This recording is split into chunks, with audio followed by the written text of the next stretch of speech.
Being absolutely faded in math class is one thing, but pulling up to school while you're hammered, wasted, absolutely plastered is simply a different ball game. Cause there's lots of people who can properly utilize that Mary Jane on a daily basis. For example, tattoo artists. In fact, I feel like majority of tattoo artists would say, it helps me work better, dude. And I would happily trust this man to do his best work knowing he's baked as shit. However, if this dude was wasted, it's a little bit of a different story.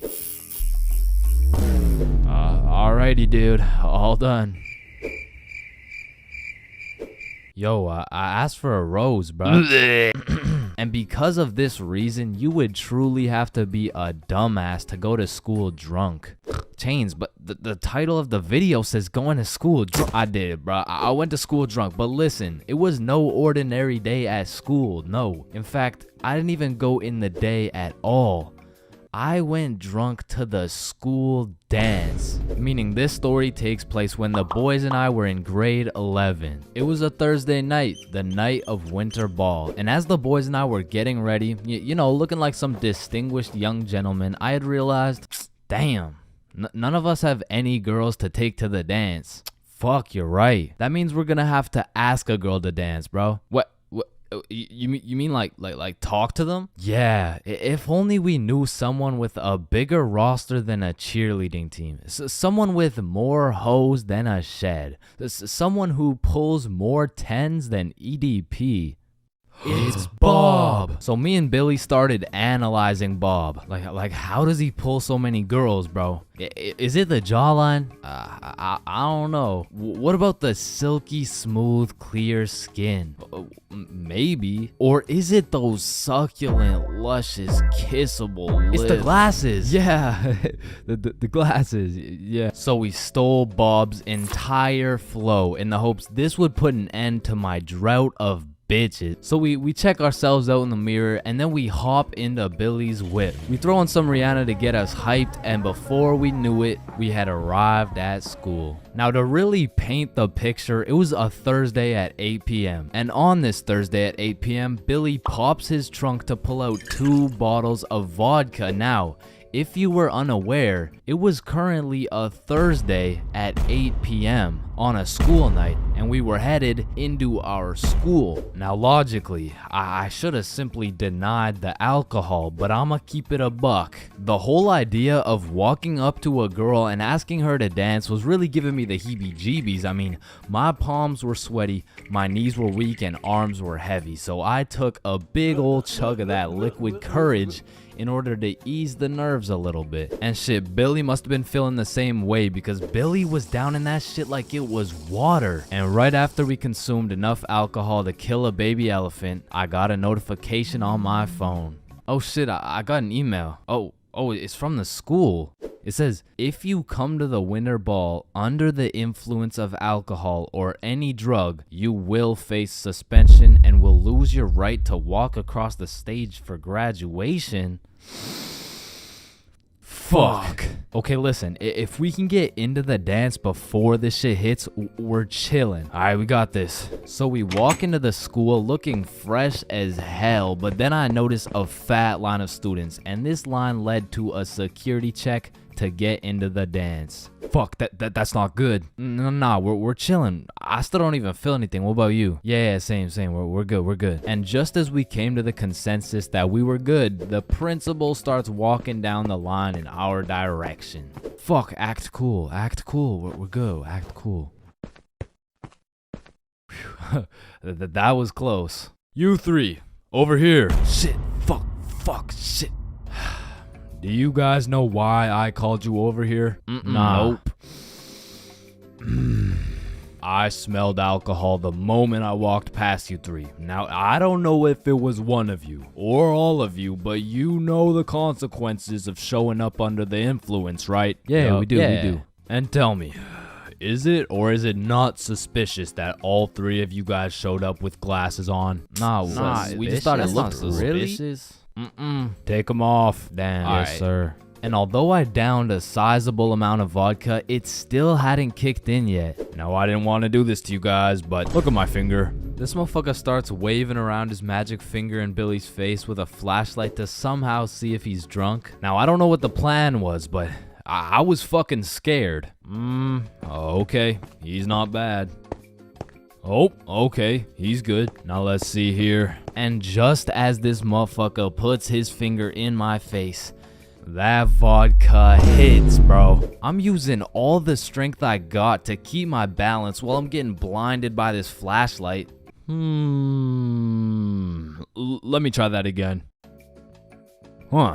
I got a little feeling you guys drank, but it hasn't fully kicked in yet. I'll check up on you in a little bit. Yeah, that's good. Yeah. So we get to security and they make sure to pat us down. A little bit too good, but before we knew it, we were at the dance. And just like that, I saw my opportunity and I put that liquid courage to use. And you know, I'm very articulate when it comes to words. So I ask, hi, how are you?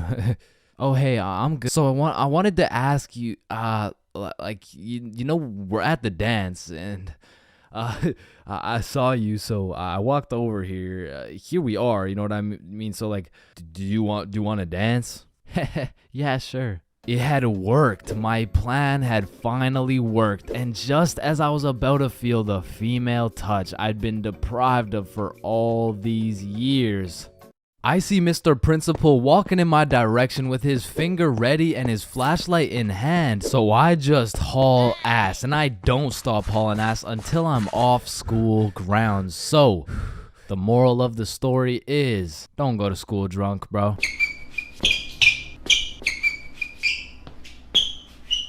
Imagine putting in hard work, time, and dedication into saving up for some new shoes. You go to Foot Locker and find the perfect pair. You try them on, you check them out, and you cop them.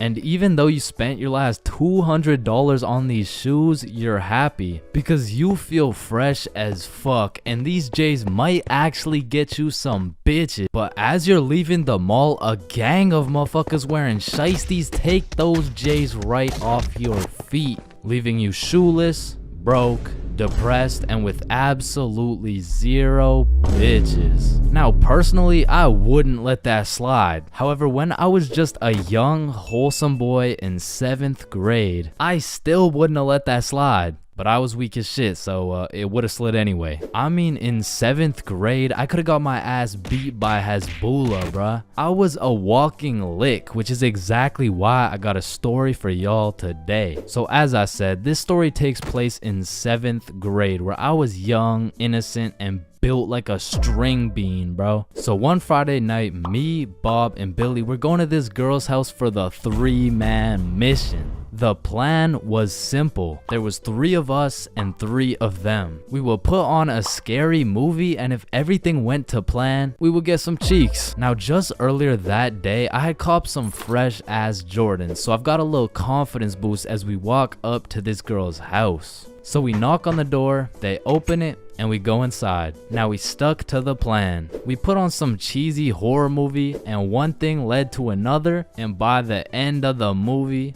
Bob had all 3 girls, bro, and me and Billy were in the corner playing Bloons Tower Defense. Don't ask me how this shit happened, I don't want to talk about it. So after hours of me and Billy straight fumbling, we all decided to go home. And although I was a little disappointed in my performance tonight, I put on my brand new uncreased Jordans and I remembered, damn, even Curry airballs sometimes. Now the bus route back to Bob's crib took 2 buses. So we hop on the first bus, it takes us to the next stop, and as we're getting off, we see the second bus we need drive right by us.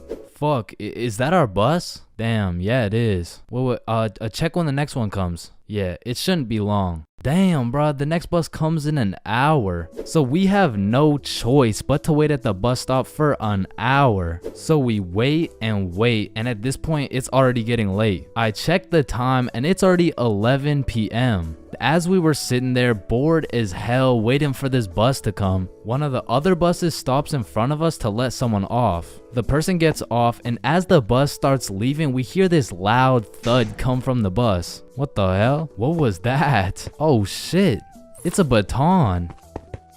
And as we're analyzing this baton that seems to have fallen out of the sky, some motherfucker wearing a shiesty walks up to Billy like, "Give me that shit," and straight snatched the baton out of Billy's hands. And Billy froze up. Bro was scared shitless, straight bamboozled. And the way the bus stop was set up was there was a main road, the bus stop, and behind the bus stop was a small hill with bushes on top. And when I say this shit looked like something out of a movie, I mean this dude wearing a shiesty walks back up to the top of the hill, and a group of 5 other dudes walk out from behind the bush, and they're shiestied up too, bro. They had to have been in at least grade 12, and to a 7th grader, that is scary as fuck. And I was no genius, but as that group of shiesties came out of the bushes looking like a GTA 5 cutscene, I came to the consensus that they were up to no good. Yo, those Jordans are looking my size. And this was the moment I realized I was about to get my shit robbed.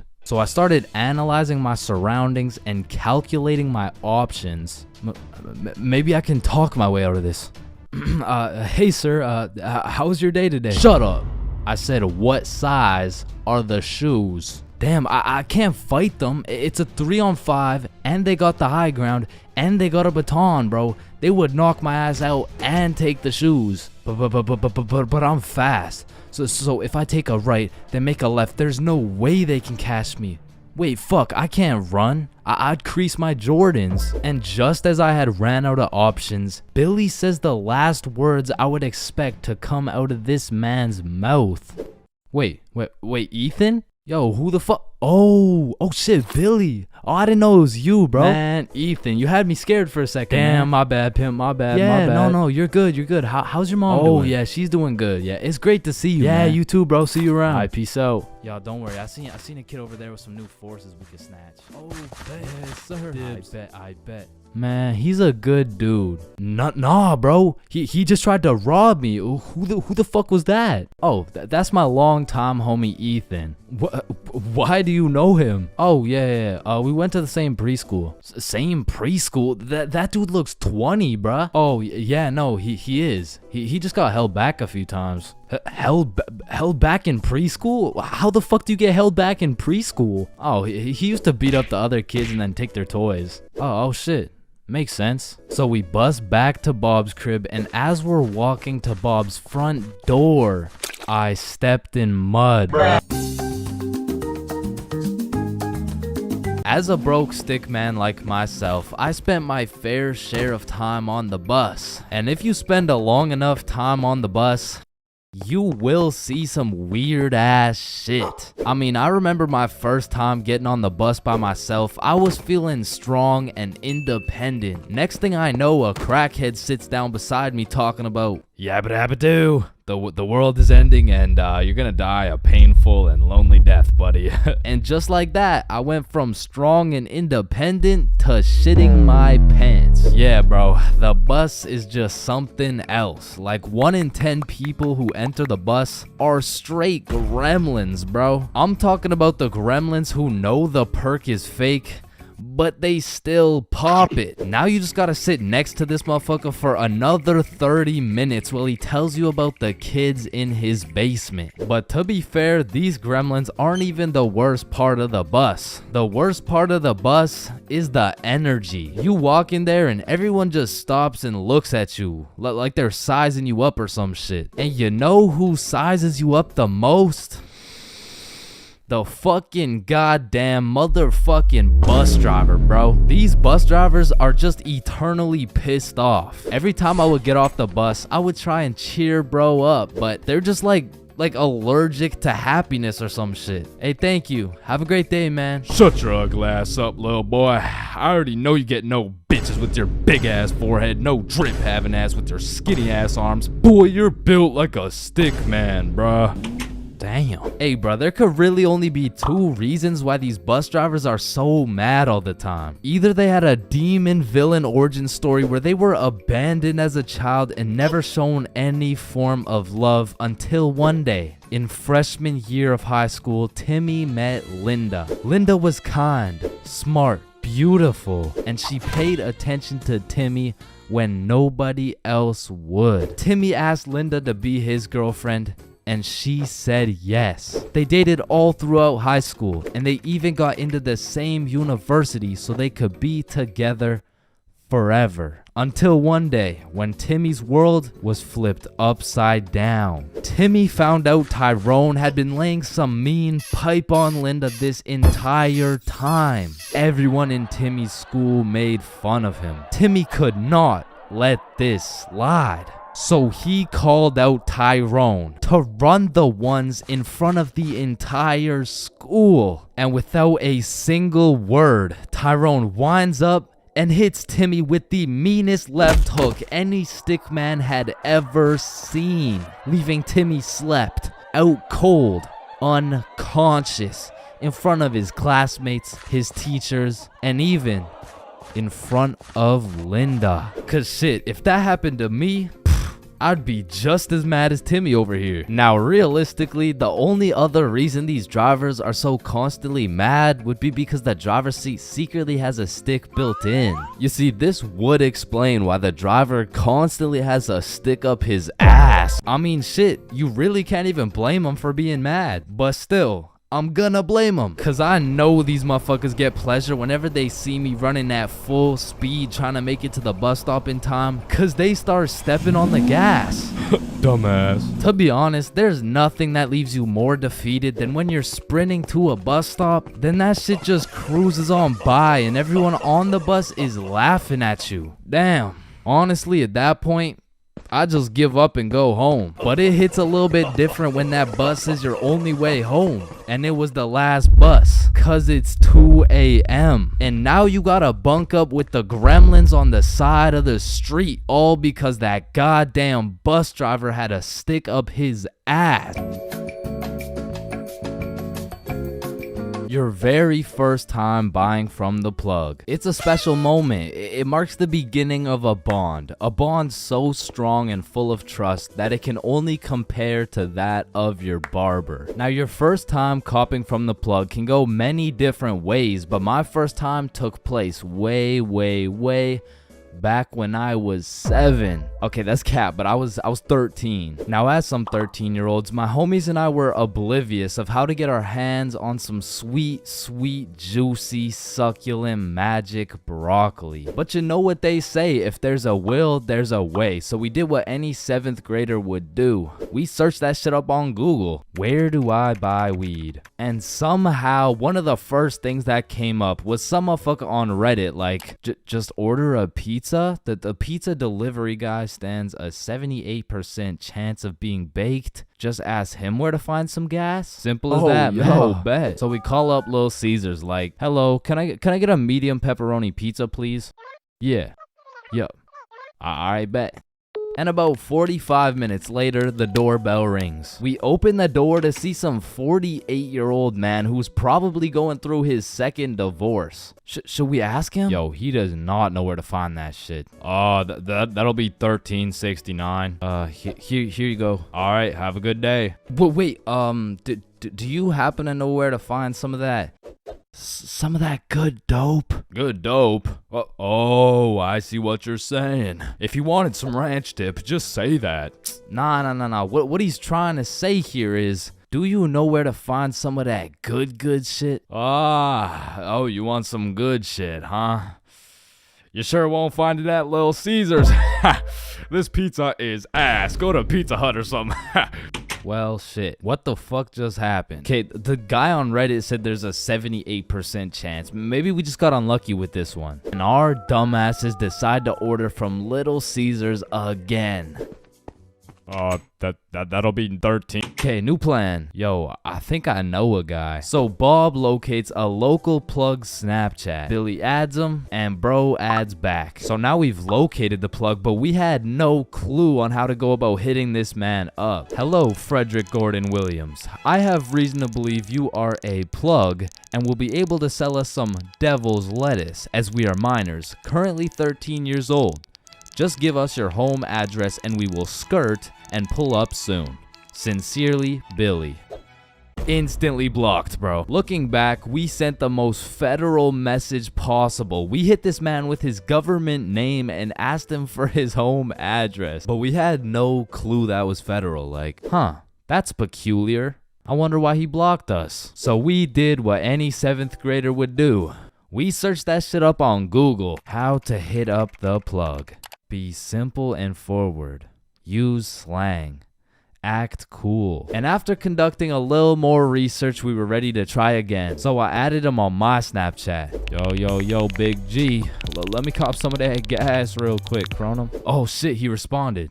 How much you need? Shit, what do I say? Search it up. 3 pre-rolls. Let me get 3 pre-rolls, fam. Alright, meet me at Stickman Park at 2:30. So now we'd set a place and a time to cop some grass. However, what Frederick Gordon Williams didn't know was that we were a whopping 13 years old. Keep in mind, we were still in middle school, but this dude was in grade 10. Shit, I'm pretty sure he was 20 years old, but still in grade 10, which was pretty fucking scary for us 7th graders. So we threw on some drip we believed would make us look a little bit older, and we headed off to purchase some of Satan's spinach. We arrived at the park a little bit early, and as we waited, we discussed our plan. If he asks how old we are, we're 16. If he asks our grade, we're grade 10. If he asks our pronouns, we are he/. Bro, chill, he's not gonna interrogate us. It's a simple business transaction. Oh shit, there he is. And as Frederick approached us, I could feel my blood pressure rising. Some would say I was shitting bricks. Yo, you got the money? How much is it? How much you got? Well, I brought a $50 bill. Shit, it's usually 60, but I guess I can do it for 50. Oh, thank you so much, man. Holy shit, this is a fucking steal. Here you go, but remember, this is OG Bubba Killer Death Paralyzing Kush 9000. It got its name for a reason. Don't worry, we do weed all the time. Yeah, we're super teenager and shit. Yeah, sure, whatever, man. Well, have a good day, sir. And at last, 50 bones later, we had acquired some kush. Now, this wasn't our first time smoking, but our tolerance levels were low as fuck. So we pass around our first pre-roll, coughing up a fucking storm. And then we smoke up the next one and the next one until we're indubitably zooted. God damn. Are y'all feeling it? Shit, yeah, I'm feeling it. Well, what about you, Chains? Shit, I think he's feeling it. And as we made our way back to Bob's crib, my frame rates were dropping, my eyes were drying up, and my brain cells were unresponsive. In other words, I was fucking fried. We get back to Bob's crib and all I can think about is food. The munchies had hijacked my brain, but luckily for me, Bob's mom had just went shopping. Unluckily for Bob's mom, she was gonna have to go shopping again. The boys and I threw on The Amazing World of Gumball on TV and we fucking demolished every single crumb from Bob's cabinet. Cause goddamn, Frederick Gordon Williams was right. They don't call it the OG Bubba Killer Death Paralyzing Kush 9000 for no reason. Yo, Chains, I'll pay you $5 if you pull that fire alarm right there. Oh, Yo, run. Chains, do you know why I've called you into my office today? No. You see, that little stunt you pulled has led you to a 1-week suspension. God damn it. What does suspension mean? It means for the next week you are prohibited from coming to school. Fuck. What does prohibited mean? Chains, you can't come to school for the next week. Hold up, so you're telling me because I pulled the fire alarm, I don't have to go to school for a week? Yes, it's a suspension. You are...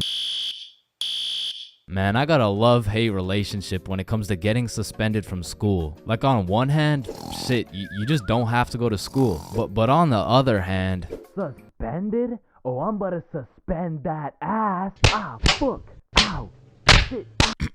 Alright, I don't recommend getting suspended. That shit is not worth it. But how do I know? This story dates way back to grade 7. It was a cold winter day at Stickman Middle School. In fact, it was freezing cold, and this gave Billy a great idea. Yo, the pond behind the school is frozen. Let's go fuck around on it. Oh, I'm down. Okay, bet. So after school, we got a group of 5 homies, and we headed over to the frozen pond. Now, to paint the picture, behind Stickman Middle School was Stickman Elementary School, and behind Stickman Elementary School was this frozen pond, meaning we had to walk through Stickman Elementary School to get to this pond. But nonetheless, we walk up to the pond and instantly I see this big red sign that says, "Hazard, do not step on ice." Guys, the sign says do not step on ice. Man, fuck the sign. Watch this. Oh shit, look, it's sturdy as fuck. Yo, fuck. And even though Billy's dumbass fell in, the ice was actually pretty sturdy. So you know, we're gliding around, eating shit, hitting the meanest ballerina spins you've ever seen, and eating shit. And we were having some good old harmless fun. In fact, our grade 7 selves were having the time of our lives on this frozen water. That is until... Oh, what do you guys think you're doing? We were just walking on the ice. Did you guys not see the sign? What sign? I could have swore I put a sign right here. Nope, no sign at all. There was no sign. I have no clue what you're talking about. Okay, but you guys have to get off the ice. Well, why? Nobody's getting hurt. Yeah, we're safe. Okay, it's your choice. You're gonna regret this. So we continued with our ice skating antics for approximately 10 more minutes. Until the same lady came back up to the pond, but this time she was equipped with a Sony Alpha A7 mirrorless digital camera with the extendo lens. In other words, she was quite literally about to catch us in 4K. But at least she doesn't know what school we go to. Hey, what school do you guys go to? Not Stickman Middle School. Absolutely not. No, definitely not. Fuck, she knows. We had to think quick. How are we gonna smoothly get out of this situation without getting in trouble? So we called a boys' emergency meeting. We huddled up and discussed our best plans to get out of this situation. And after combining all of our genius grade 7 brains, we made the ultimate plan. If we started mooning the camera, it would then be illegal for her to take pictures of our middle school cheeks. I don't know how this became our best option, but regardless, we put the plan in motion. I mean, me personally, I got a little shy and kept my pants up, but some of the boys were out there going crazy, looking more caked up than Summer Rae. And after a little while, the lady must have decided it wasn't a great look to have a camera pointed at some 12-year-old cheeks, and she left. Which means the plan had worked flawlessly. Now the next day at school, I had completely forgot about it, to be honest. But strangely enough, while I was sitting in math class, I hear the little class phone start ringing. Hello? Oh yes, he's here. Oh, okay. Yeah, I'll send him your way. Thank you.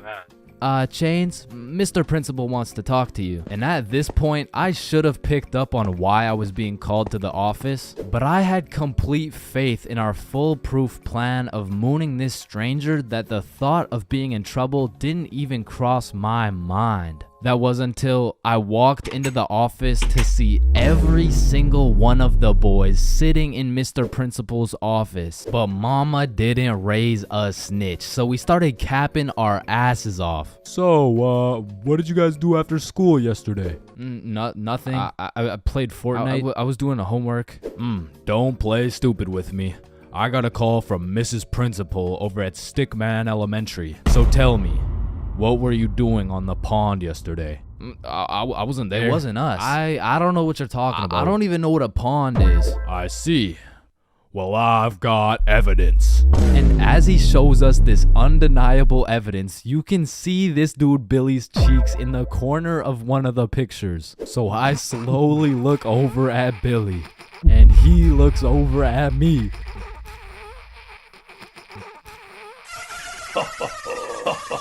If you don't stop laughing right now, you're all suspended.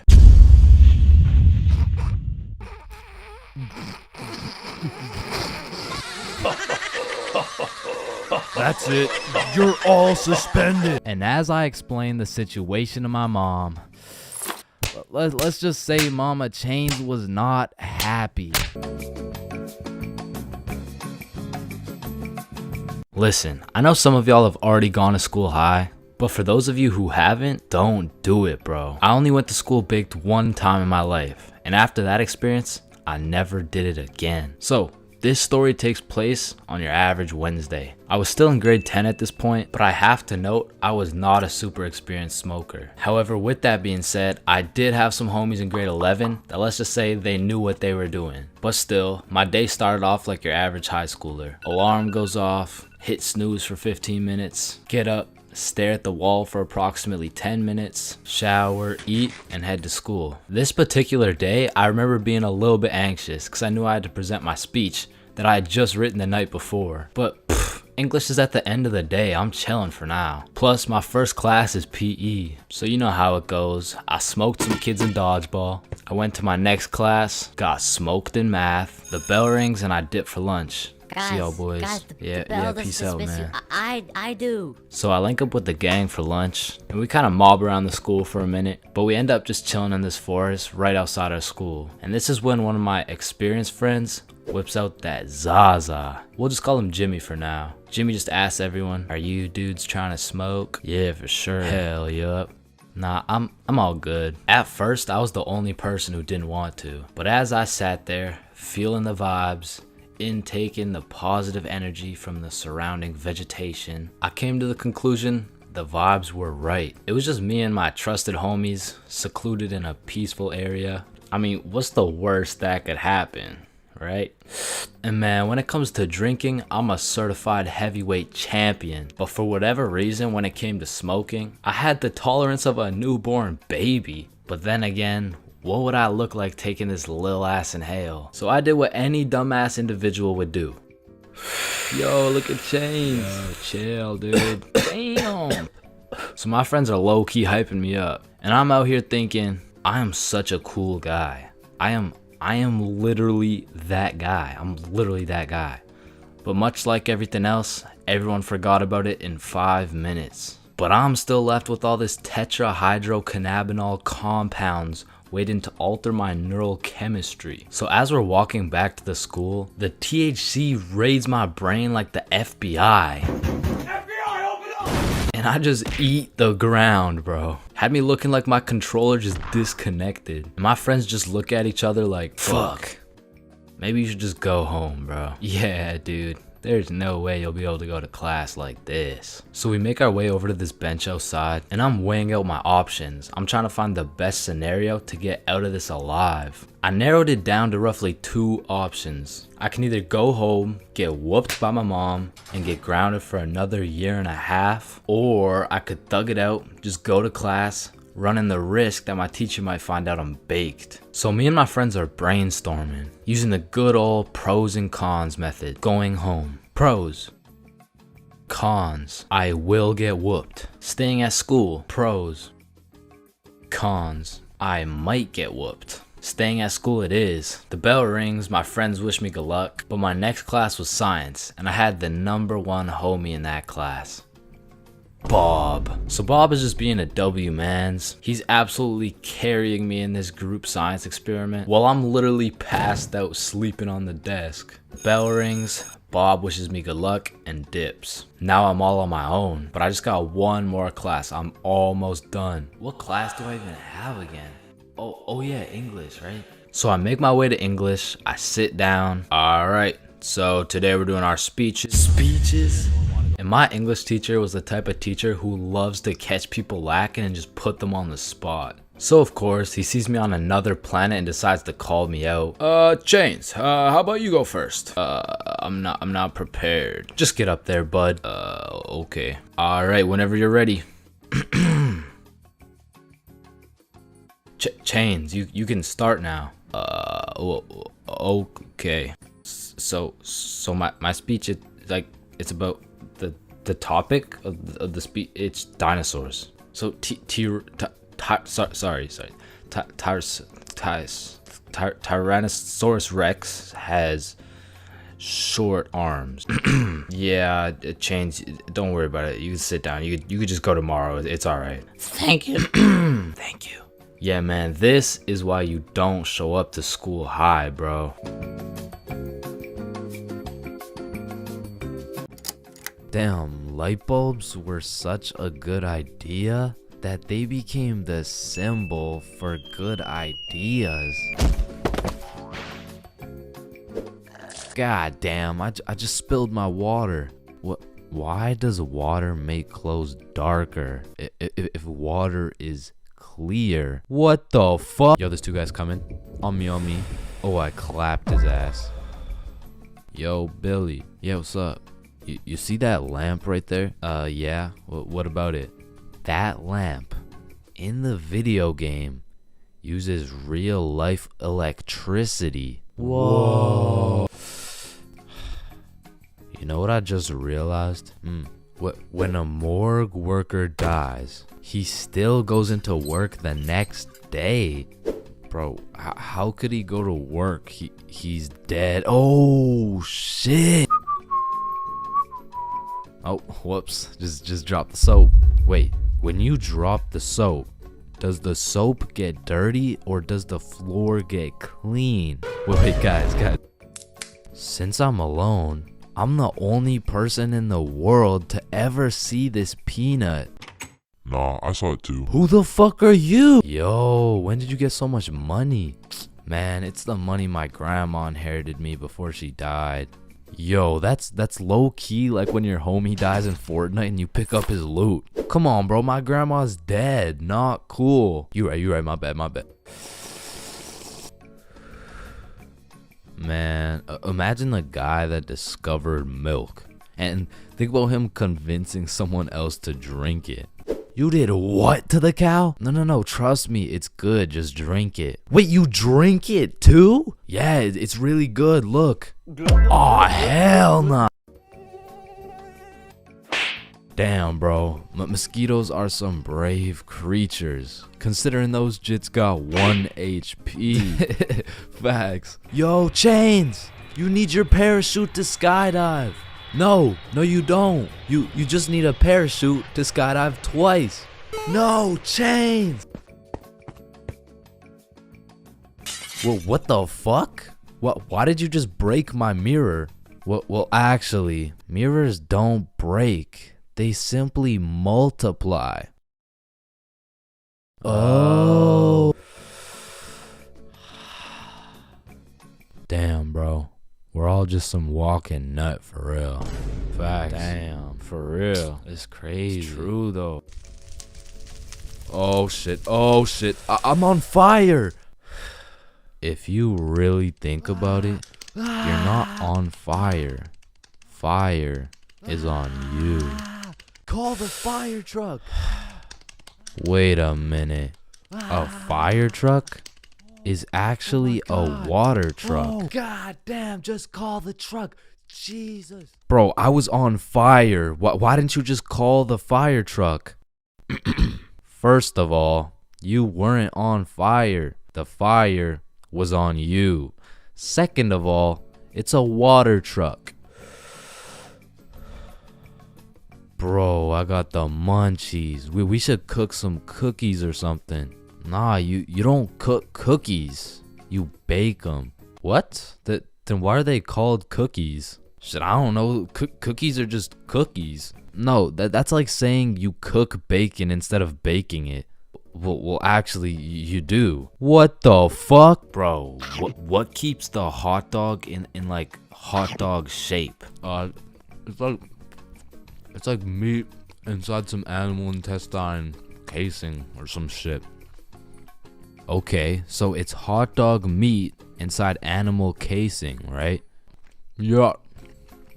So, hypothetically speaking, once you eat the hot dog, it's still hot dog meat inside animal casing, but you are the animal casing. So, with that being said, when you eat the hot dog, you become the hot dog. Just let me eat my fucking hot dog, bro. And that is why Genghis Khan has the most descendants in human history. I actually know someone with more descendants than Genghis Khan. Well, that's impossible. Who could possibly have more descendants than Genghis Khan? Genghis Khan's dad. Damn, you know Google Maps, right? Yeah, of course. Bro, someone at Google really just said, Yup. Let's just have someone drive down every road on fucking Earth. and then they did it.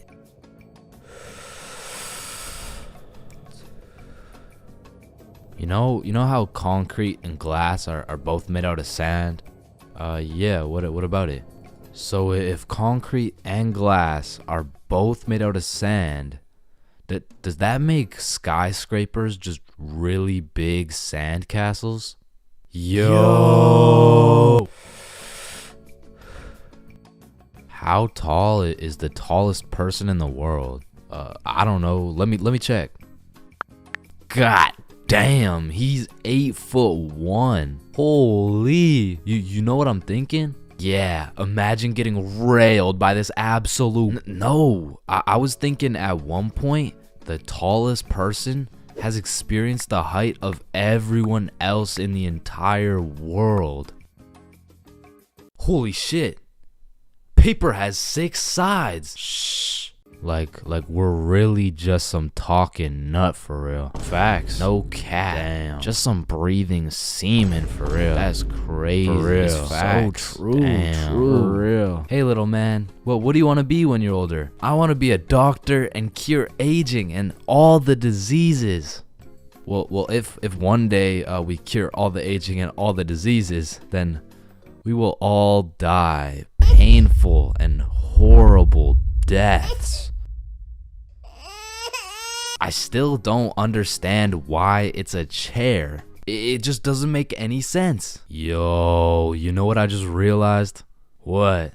The size of your hands is the font size you use in sign language. Oh shit. That motherfucker Shaq must be talking in all caps. Sir, I am very sorry to inform you that you are bleeding internally.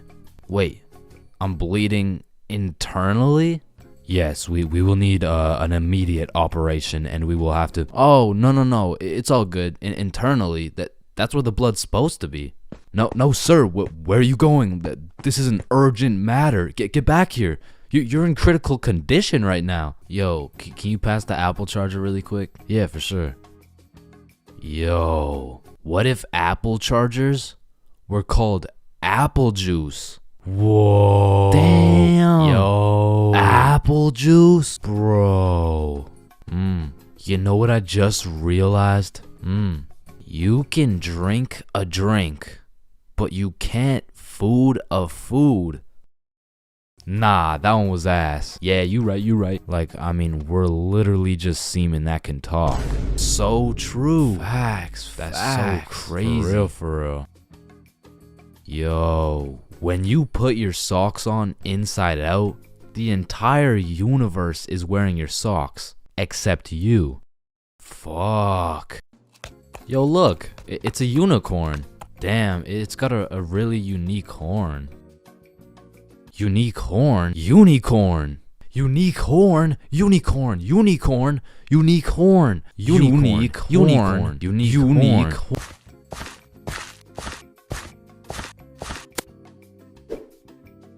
Oh, leaves are called leaves because they leave the tree. Holy shit, I got an idea. Can you pass me the wrench? Rope. Glue. Piece of pizza, please. Tape. A little more tape. Damn. Big ass magnet. Alright, all done. Whoa! This bad boy uses 0 gas. It's completely eco-friendly. Hop in.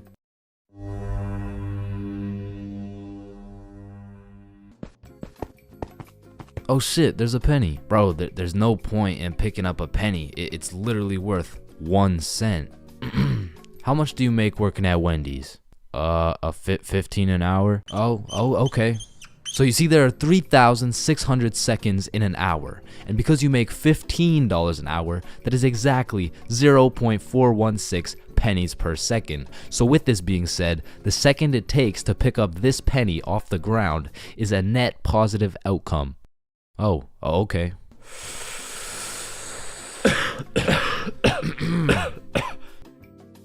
Wait a minute. Are stickmen always naked? Holy shit, we are stickmen. What the fuck? Yo. Man, the very moment my stickman lips graze the tip of that sweet, sweet Zaza, it's wraps for all the food in the fridge. And as soon as that THC tickles my brain, it's GG's. The food in my closet is already consumed, bruh. And shit, when I run out of food in the crib, I give my condolences to the local McDonald's workers, cause man, I'm about to have those motherfuckers working overtime. Now listen, man, shout out to all my big homies out there, but I'm gonna make it clear real quick that I am not one of y'all. In fact, I make sure that I am precisely 64 pixels wide at all times. However, I will say mentally and in my heart, I am a little bit of an EDP 445. Wait, no. I like food. What I was trying to say is that I like food, and usually I can resist food, but once that devil's lettuce gets a hold of my brain, I become a certified fat ass. I'm talking 750 pixels wide at least. I'm eating anything in sight, and as soon as I run out of food, I go to a new site and eat everything in sight again. And honestly, this shit is becoming a problem, bro. No shit, buddy, your arteries are clogging. Yeah.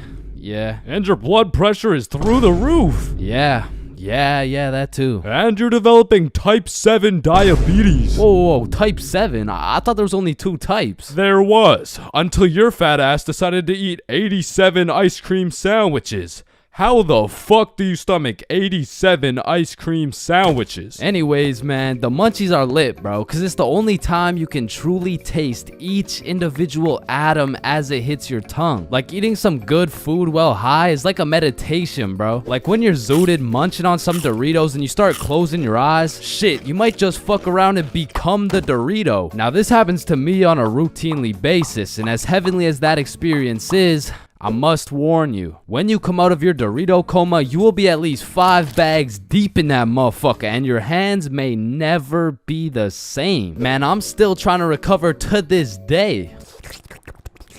Yeah, my Doritos still taste like fingers, bro. And if staining my fingers orange and developing a new type of diabetes sounds bad, my munchies addiction gets worse, bro. Because when you combine the zooted desire for food with the distorted judgment of the baked brain, shit, that's the perfect equation to put me into crippling debt. Especially back in the day, because as a youngin', the only thing I was cooking was my brain cells, bruh. So that meant I had to buy food. And to put it into simpleton terms, well, I was broke as shit. I remember one hot sunny day, me and the boys were chilling at a carnival with some of our other boys, and one of those boys whips out his dap pen. And so of course everyone flocks around that dude and chiefs the fuck out of his dap pen, and 15 minutes later, that shit hit. But you know what hit even harder?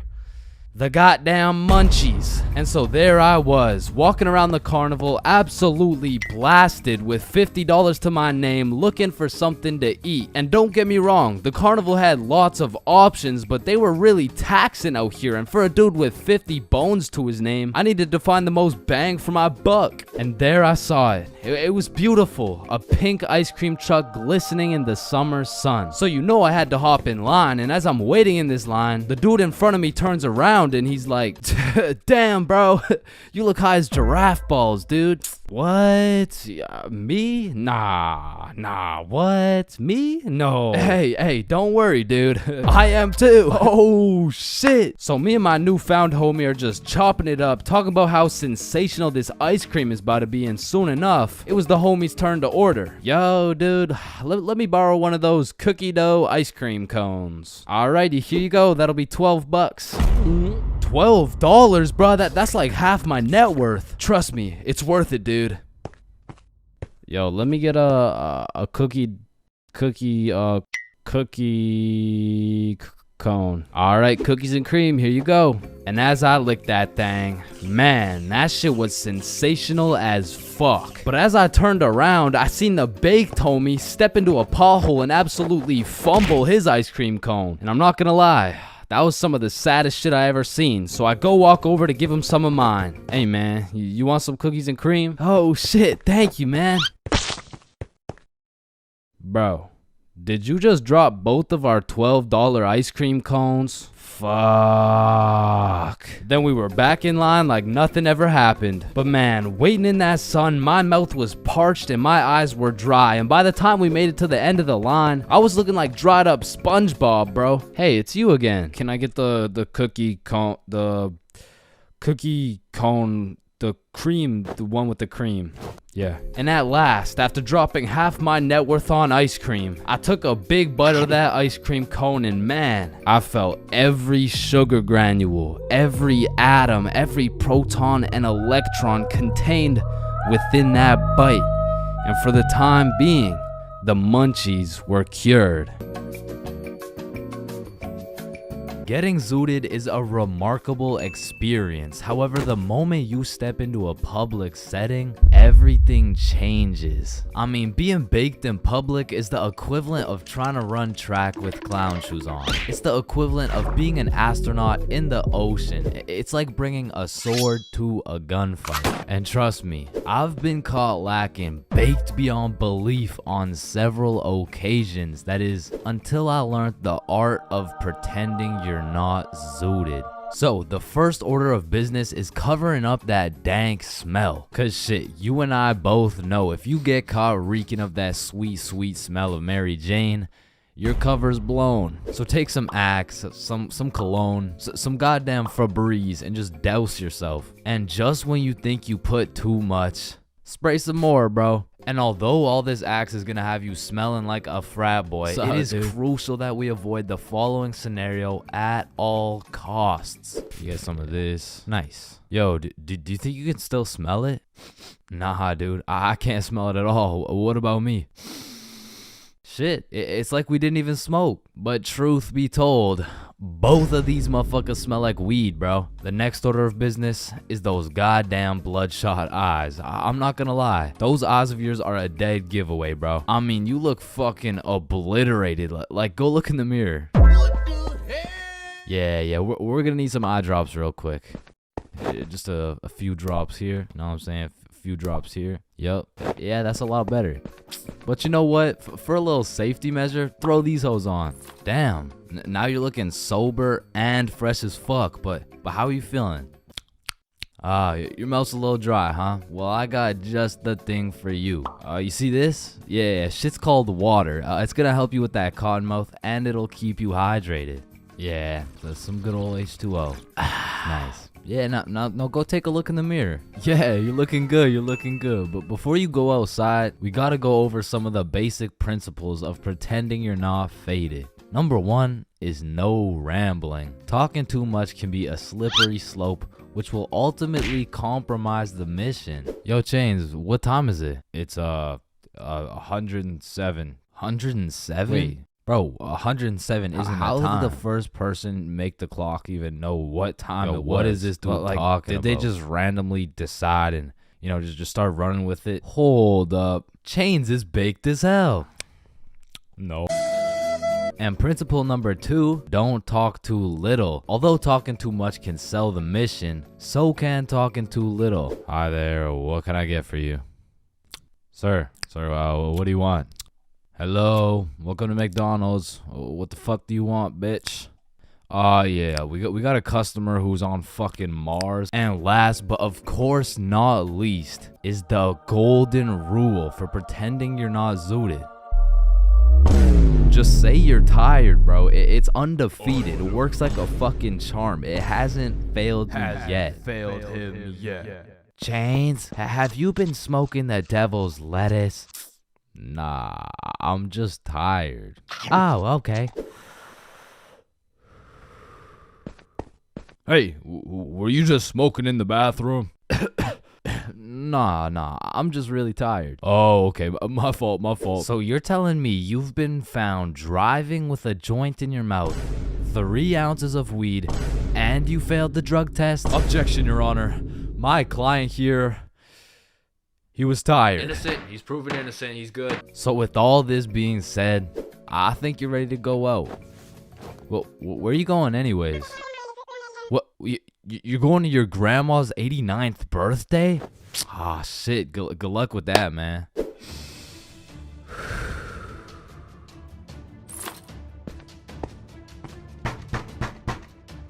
Oh, grandson, it's so nice to see you. Skipping class in high school is a slippery slope. Like one day you can skip and it'll slide no problem. Like, oh, hey, buddy. Welcome back. We missed you. yeah. You skip 2 days, you're chilling. Hey, look who's back. Yeah. But when you go to class after skipping 3 days, all of a sudden shit is serious. Chains, why haven't you been here, huh? Well, you know, it was some family stuff. Oh, yeah, family stuff. What family stuff? Well, I don't really want to talk about What family stuff? It was my grandma's funeral. Damn.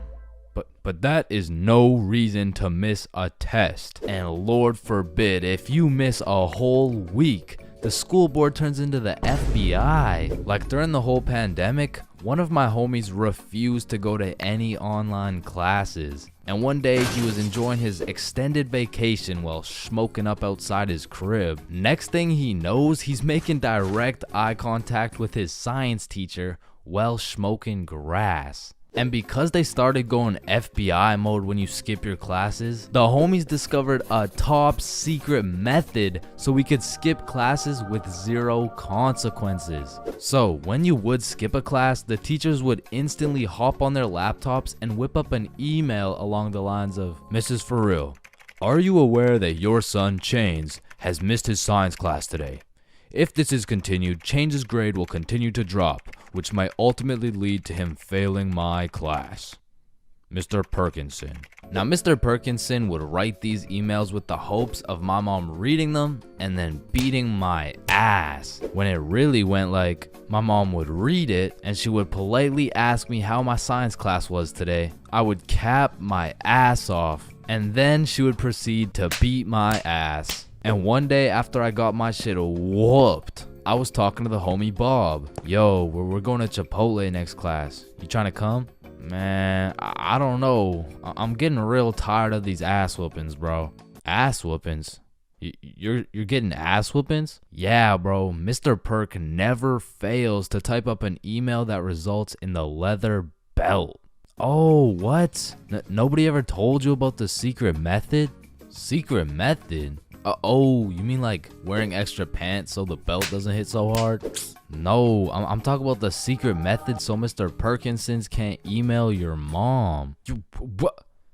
Why didn't you tell me sooner, bro? So essentially, the method starts at the very beginning of the school year. At my school, they would give you this form with your parents' email, phone number, all the contact information, you know what I'm saying? You would need this form filled out and signed by a parent or guardian and then handed into the office. However, this man, Bob, conceptualized one of the greatest plans of our generation. And it went like this. So you would receive the empty form from the school, take it home to your parent/guardian, get that shit filled out and get that signature. Then secretly, when nobody is watching, you hop on your computer, you make a fake email like bobsmom123@gmail.com. Then you would change your mom's contact information into that fake ass email and then deliver it to the office like nothing happened. So when Mr. Perkinson's smartass tries to get me whooped with one of those emails, I get that shit in my inbox. I read it through and respond with some shit like, "Dear Mr. Perkinsons,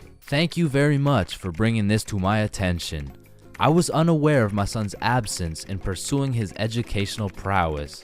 I will discipline him with a punishment that may or may not involve me whooping the absolute shit out of his tushy. Thank you, Mr. Perkinsons." And I already know this dude, Mr. Perkinsons, was reading that email like, "Oh, yup, he is definitely getting his ass beat tonight." Meanwhile, I was typing that shit up in bed while munching on some nachos. So you best believe I was abusing this newly found secret strategy. I mean, I was missing every other class, and it was just all sunshine and rainbows. But you know what they say, it's not all sunshine and rainbows. I mean, I really don't recommend using this strategy. And I'm not saying that to be some mature role model. I say that because there was one flaw in the strategy Bob forgot to tell me. And that was, as soon as my mom saw my report card with all those absences, god damn, she made up for every single beating I missed. For most of my life, I've known how to swim. But by that, I mean, if my life depended on it, I could swim from one place to another. I don't even know if swim is the right word. Like, if you saw me casually enjoying a little swim at the pool, you'd be like, does he need help? Like, is he drowning? I mean, like, I did take swimming lessons, but I quit at level alligator, bro. I never even made it to level 1. With that being said, this incident dates way back to when I was in grade 4. We were going on a field trip, and of course, it's to the pool. But I'm not stressing. I know I safely passed level penguin, so I should be chilling. My whole class and I walk into the entrance of the pool, but before anyone was allowed in the pool, they asked everyone if they knew how to swim. And I thought, we're in grade 4. There is no way somebody still doesn't know how to swim. And just as I presumed, nobody needed a life jacket. So me and the gang are swimming around, you know, jumping off the diving boards. Fun stuff for a grade 4 field trip. But after about an hour, my friends and I are just chilling in the deep end. And that's when I see a kid in my class named Ben on some floaty things coming in our direction. A little backstory about Ben. For as long as I can remember, this dude has been on my nuts. So when I saw this dude coming in my direction, I assumed he just wanted to say hi or something. But as he made his way towards me, I could tell he was struggling. So I swim over to help him out. "Oh, hey Ben. How are you?" This kid jumps off the floaty thing onto me. And this man has the meanest grip on me. Pause. Well, this shit had to be some sort of attempted murder, bro, because he had me in a chokehold and his legs were wrapped around my arms. But they did not prepare me for this shit in level alligator. So instantly I start sinking and I hit the bottom of the pool. Keep in mind, Ben is chilling on top of me with his head out of the water this whole time. So I jump off the bottom of the pool just enough to get my head out of the water for a few seconds. Ben, get off me. And when I look up, I see this dude Ben with the straightest face in the world. Like this motherfucker has no clue I'm out here fighting for my life. And he says in the most monotone voice, "I can't swim." Ah, hell nah. I'm trying to fight him off me, but keep in mind my arms are tied up. So I gather all the strength out of my skinny ass grade 4 legs. And I jump just enough to get my head out of the water again. Lifeguard, help! Oh, you guys, stop playing around in the pool. That's it. I'm fucked. I'm dead. And out of sheer anger, I decide, fuck it. If I'm dying, you're dying with me. I duck as far as I can under the water so both me and Ben can't breathe. But I'm running out of air. I start to get lightheaded. Man, that's crazy. This is really how I die, huh? And just as I had lost hope, my main man Bob comes in on some Superman shit, pulls Ben off me, and swims me over to the shallow end. I cough up some water, but eventually I catch my breath. So that's the story of how I almost died. And it's also the story of why I owe my life to Bob. April 20th. 420, the day when everyone puts their differences aside and they just hotbox the Earth's entire atmosphere. Man, what a time to be alive. Now, I don't know if any of y'all have gone to one of those 420 conventions before, but god damn, these motherfuckers be getting higher than Buzz Lightyear, bro. Like, at this point, they aren't even baked. They're fucking deep fried. They just be walking around hotboxing cities at a time. And anyone in a 500-foot radius is gonna start feeling the effects of that Mary Jane. Like, I remember my first time going to one of these things, and I was still a minor with an O. However, I had done some pregame before the convention. So let me just put it like this. If I was a potato, I would have been a baked potato. So heading into the convention, I was already a little bit paranoid because as I looked around, all I could see was a bunch of hippie dudes with beards and shit. And at the time, I was just repping that peach fuzz. I was standing out like a sore thumb. So you can only imagine how hard I was shitting my pants when my high ass saw a cop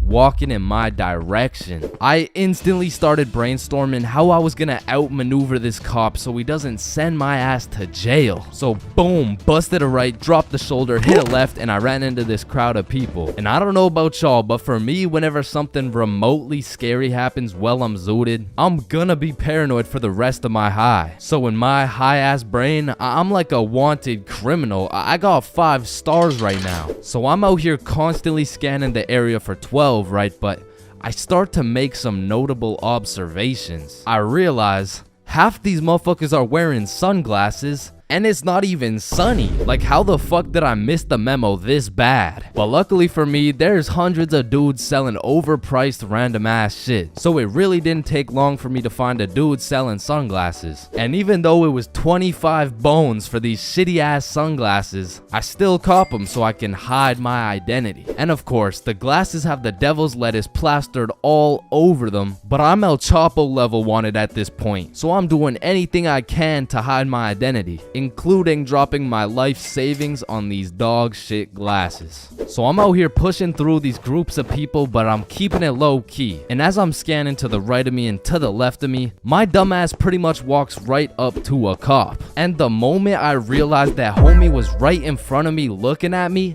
I started to panic, bro. I felt like at this point my best option was just to confess. Like, if I take the plea deal, I'll definitely get a lower sentence. But as I was stressing heavy, that adrenaline starts to kick in. And I know some of y'all can relate to this, but the scientific breakdown shows that when you're zooted and you get into a high stress scenario, the adrenaline gears up and starts beefing with the THC in your brain. Now, if you're lucky, the adrenaline will beat the THC's ass and will have you thinking properly in said stressful situation, which is exactly what happened to your boy. So as I transformed from a baked potato into a less baked potato, this is where the table really started to turn. I looked at this cop in the eyes and this motherfucker was more baked than me. Like, shit, at this point, I'm about to put this dude on citizen's arrest.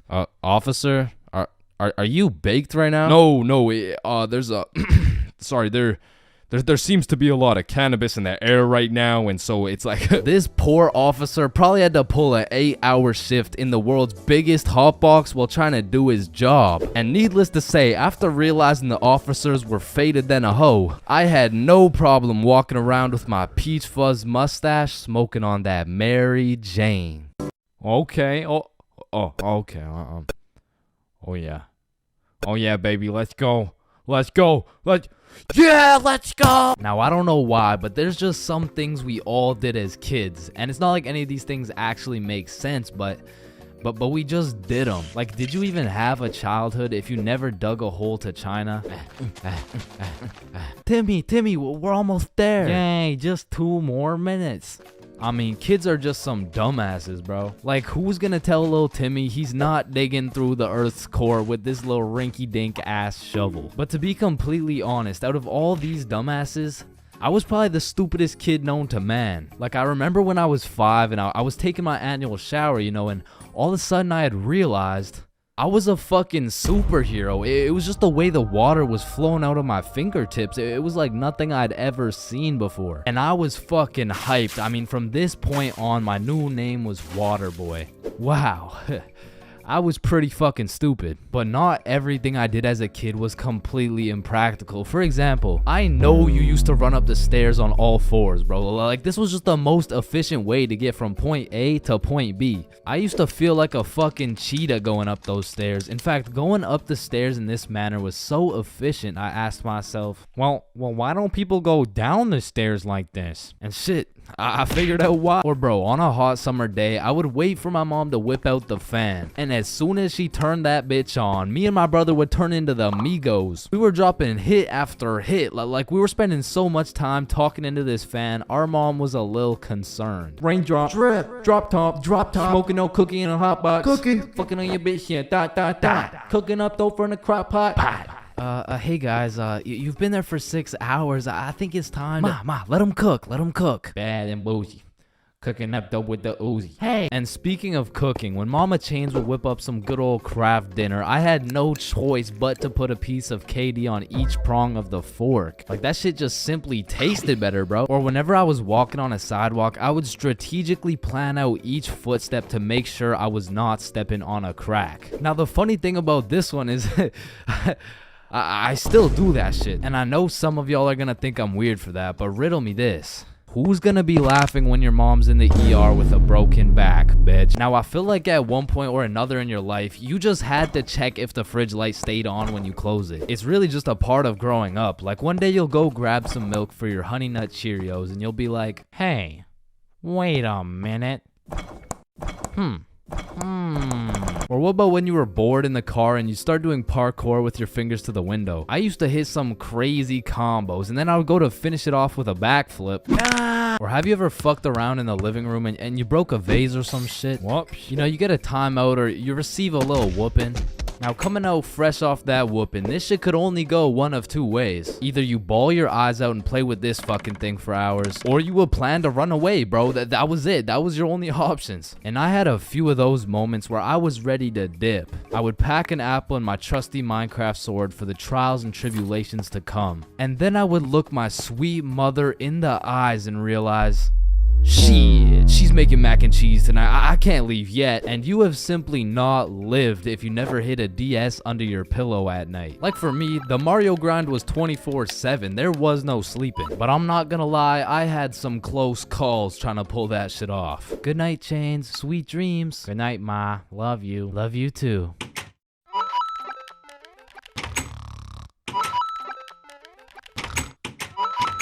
Fuck. And goddamn, bro, in grade 1, we would be doing anything but schoolwork. Like, we'd be poking holes in our erasers, injecting heroin with mechanical pencils, drawing this shit, and breaking this shit off mechanical pencils. I'm not gonna lie, you still gotta keep me away from those things, because if I see them, I will break them. And yo, I'm not gonna forget you motherfuckers who used to put glue on your hands and let it dry so you could peel it off. Like, bro, you're weird for that shit. I'm not gonna lie. But I did used to love crafting the biggest marker sword you could and have a duel. And I don't know why, but I always used to carry around this tiny ass pencil. Like, I never actually used it, but I always had it. And I used to flex it too, thinking it was cool or something.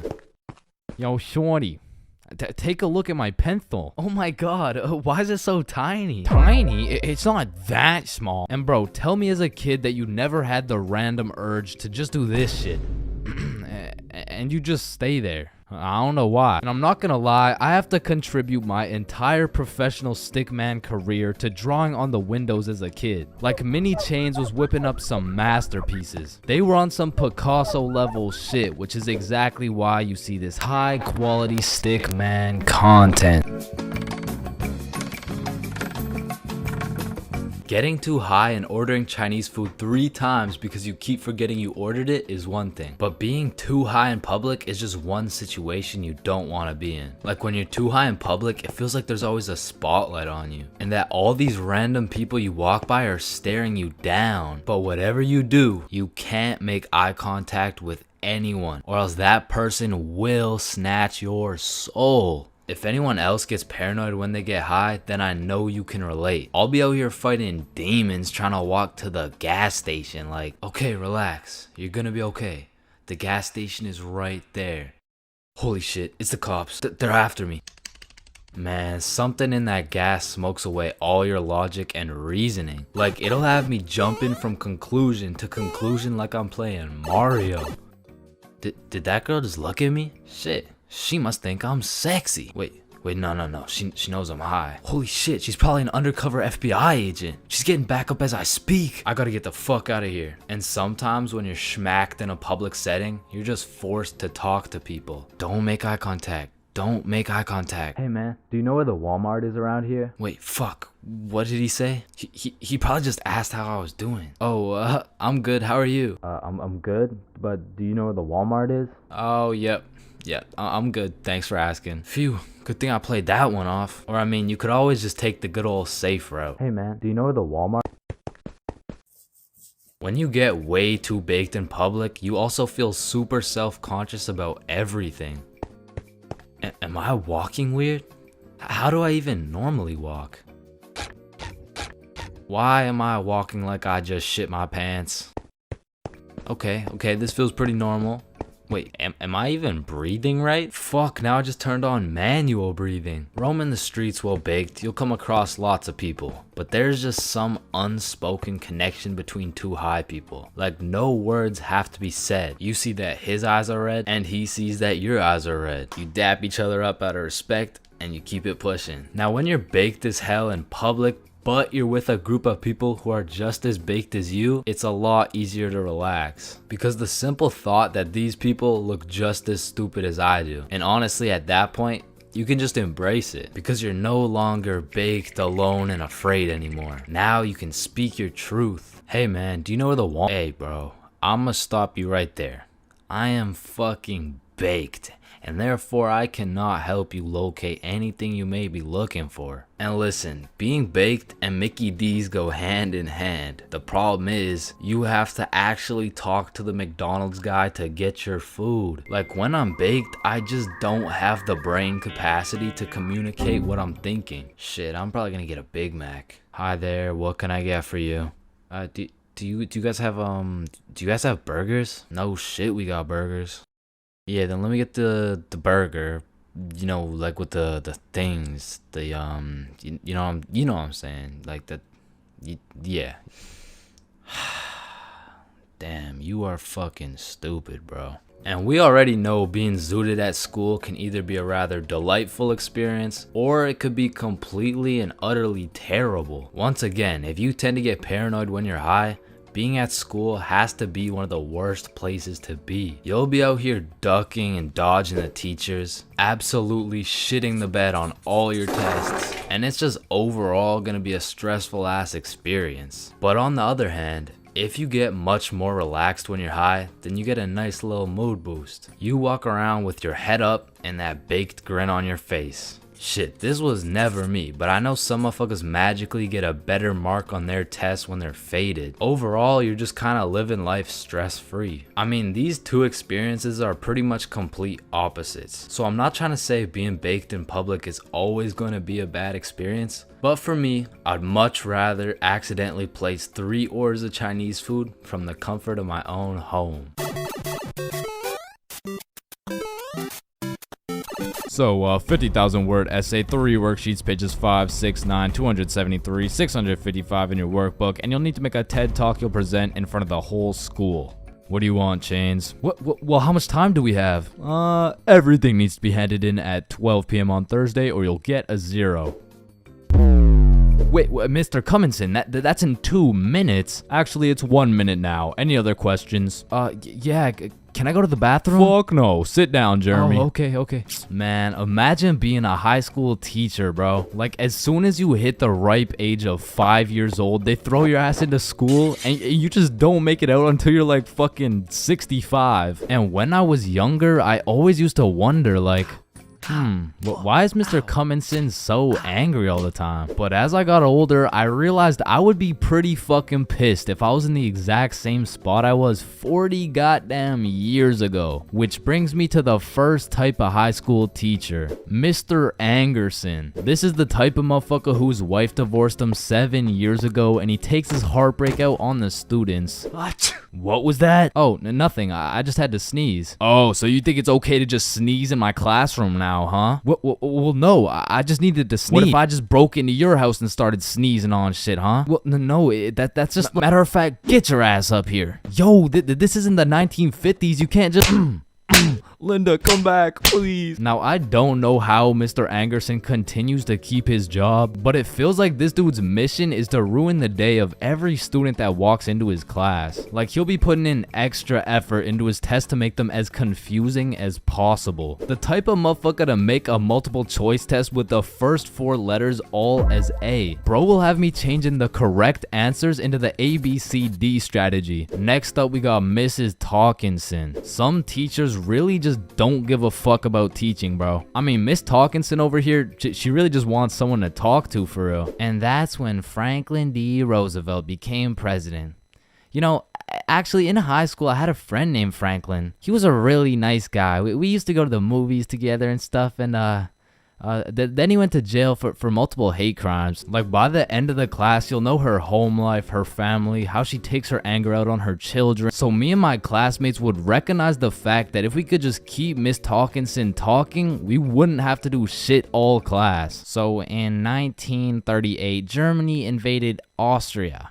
Yes, Chains. Miss Talkinson, have you ever been to Germany? Oh my goodness, you would not believe what we did in Germany. And for my personal favorite teacher, we got Miss Cakinson. You know, the teacher that is caked up for absolutely no reason. Like, she's got that dump truck for what? I mean, I'll be failing all my classes, rocking with a 1.5 GPA. But I walk into her class, fuck, all of a sudden I turn into a Miss Cakinson. Actually, you forgot the homework for today. Oh my god. Shut up.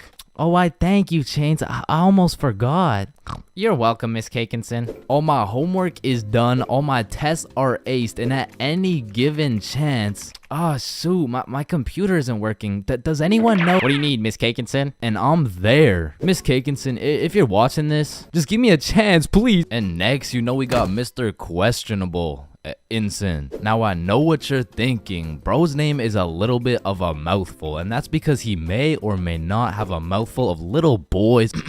Okay, listen, I'm not here to point fingers at anyone, but if I was to point fingers at someone, it would be fucking him. Like, I'm really not trying to accuse anyone of anything, but there does come a point when some things this man does gets a little questionable. Maya, let me help you. So you put your hand like this and you... OMG, Chains, you will not believe who just followed me on Instagram. Oh shit, was it at Chains for real? No, it was Mr. Questionable Ensign. Damn, brother, this test was hard as fuck. Yeah, bro, literally everyone failed that shit. Facts, bro. What did you get? Yo, I got 22%. What about you? Oh, I got 103%.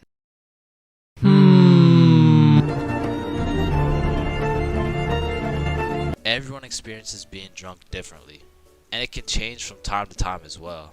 But I'd say most people fall into a few general categories, one of which is the aggressive drinker.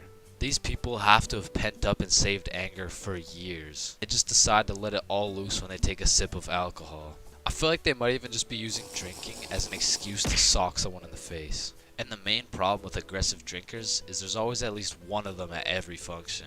Sometimes they can be tamed, but if you just let them do their thing, then the function just turns into the Battle of Vimy Ridge, bro. You don't want your friends to be aggressive drinkers, because when they do something stupid, you just have no choice but to back them up, because that's your homie. Coming up next, we have the depressed drinker. I know lots of people who are usually happy and energetic, but when they start drinking, all of a sudden they think I'm their therapist or something. Like, of course I want to help my boy if he's in his feels, but I'm hammered too, bro. I can't help you get your ex back. Now listen, I'm no scientist, but alcohol is a depressant, which means it means it makes you depressed, bro. I don't. Pretty much what I'm trying to say is, if alcohol makes you sad sometimes, don't worry, it's normal. Next up, we have the flirty drinker. Now, these types of people are a common appearance at parties. They just kind of go stumble over to someone and just start spitting game. One thing I do respect about flirty drinkers is that they're perseverant, bro. When they get rejected by someone, they just take it like a champ and keep pushing to the next one. Usually flirty drinkers go rotate around the party and try for their first few contenders, but eventually at the end of the night, flirty drinkers will end up attracting other flirty drinkers, then boom, everyone's happy. And come on, everyone knows the I love you guy. Man, I love you, man. Nah, like, I don't think you understand. Like, I really love you, man. And whatever you need, I got you, bro. And I just really love you, man. Bro, who the fuck are you? And of course, we got the designated driver. Next, we got the loud one. Hey, bro, sometimes the alcohol just makes people talk way too loud. In some settings, it'll slide. But in other settings, at parties, these are usually the type of people to be in the mosh pits, because they're always super high energy, and sometimes they can be kind of annoying. Man, who would be this type of drunk, am I right? Alright, it's me. And if anyone else is this type of drinker, I know you can relate. When you wake up the next morning, not only you get hit with the hangover, but your voice is just completely gone. And I'm not even usually a loud person, but man, alcohol just works its magic and has me yelling like Kais and Nat. Hangovers being this type of drinker has to be one of the worst. I guess next to aggressive drinkers, you know what I'm saying? Anyways, we're moving on. You also might have encountered the philosopher. I couldn't tell you why, but for whatever reason, after taking 5 shots, some motherfuckers just become a philosopher, bro. They just have philosophical questions coming out of nowhere. And they low-key be spitting too. Hey man, love doesn't even exist, bro. It's all just an illusion. Love is just a chemical reaction that occurs in your brain that was programmed to make us inclined to reproduce. Next up, we have the OD, overdrunk. This is the 7th and final stage of being drunk. If you've seen the 7 stages of drunk video, you'll know exactly what I'm talking about. But some people are just prone to drinking way too much, and somehow they always find themselves blackout drunk. But yeah, there's not much to say. They're pretty much just unconscious. And of course, we have the chill drinker. These people are just pretty neutral. They just be talking at a normal volume about normal stuff. And honestly, these people are just overall enjoyable to be around, especially when you're drunk. Let me know in the comments if I missed anything, and also let me know which type of drinker you are. Chug, chug, chug, chug, chug, chug. Yo, Bro, God, you're no crazy, way. Just bro. one more. No Chill. way. Yeah, Oh, let's shit. go. Are you good? Damn. Blacking out drunk. It's not a fun experience. In fact, it's on the list of the top 3 worst things to experience, ranked just below giving birth. Now, if blacking out drunk is so bad, you may ask yourself, why do so many people do it? And truthfully, there are only a few reasons why one would inflict such a brutal pain on their liver. The first reason is impatience. Some motherfuckers just can't wait the 15 minutes it takes for alcohol to kick in, so they slam back one too many shots. And when that shit hits, Or secondly, peer pressure. I mean, to be fair, you will look cool as fuck for those 3 minutes where you're down in a bunch of vodka, until you're lonely, gurping into the toilet, reconsidering your life decisions. Or because it's yet another Valentine's Day, you will spend locked away in your room, drawing little stickmen on your computer because you get absolutely zero bitches. Wow, so relatable, am I right? But if you've never been blackout drunk before, let me explain what it's like so you never have to experience it. Phase 1 I like to call smooth sailing. This is where you got a few drinks in you, but you're still chilling, or as many like to say, you're tipsy. But say as you're observing your surroundings, you make an astounding discovery and find out the function has Hennessy. That shit will take you straight to phase 2. sauced. At this point, you're just drunk, bro. You're doing some fuck shit, you're saying some fuck shit, and Lord knows you're probably thinking some fuck shit. Some symptoms that you're in phase 2 will include sunglasses appearing on your face, the sudden urge to steal traffic cones, hitting the nay-nay, staring in the bathroom mirror for 10 minutes and saying, damn, I'm drunk as fuck. Now, it's at this phase whether you decide you're gonna have a cool, fun night, or if you're gonna end up looking like Nate Robinson. Like, when you're offered more alcohol, don't drink that shit. I repeat, do not drink that shit. Hey, do you want some of my drink? Fuck no.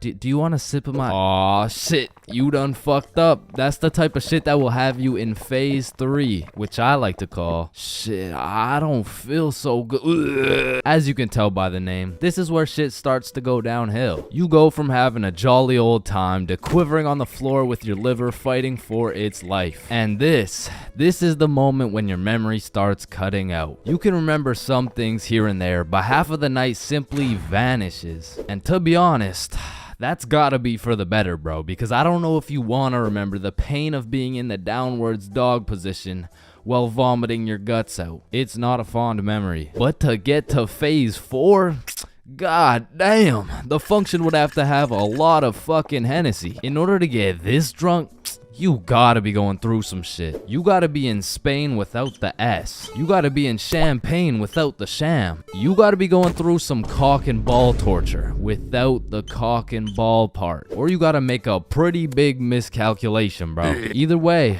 you ingested enough alcohol to kill several farm animals, and this is roughly what you're gonna remember.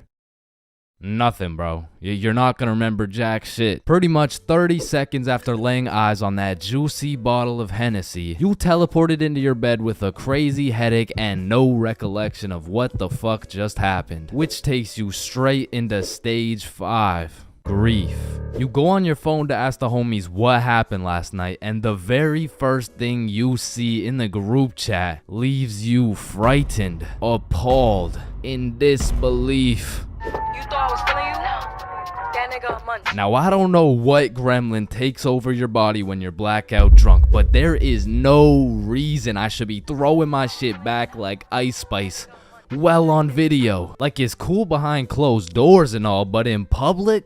The fuck? And I understand that consuming enough alcohol to make you forget the night completely has horrible effects on your body and kills an unholy amount of brain cells, but like, that's really not even the worst part, bro. Like, my brain can take one for the team, but my dignity, if I see one more video of me dropping that shit to the floor, I'm done, bro. That's it. You wake up the next morning not remembering a single thing, but as you see more videos, read more text messages, collect more data and evidence from that night, you begin to piece together the puzzle of a night that should not be remembered, leaving you in grief. But that's not all, no. Phase 6 is pain, cause you don't even wanna feel the extent of a blackout hangover. That shit will have you feeling like you got hit by a bus. And shit, you might have actually got hit by a bus, you wouldn't know. Shit will have you feeling like one of those musty old chihuahuas. Now, I don't know exactly what it feels like to be one of these things, but all I know is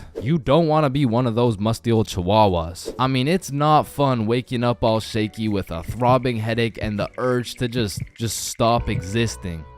And every single time you black out drunk, you tell yourself, I'm never getting this drunk ever again. Until the moment you realize the function has Hennessy.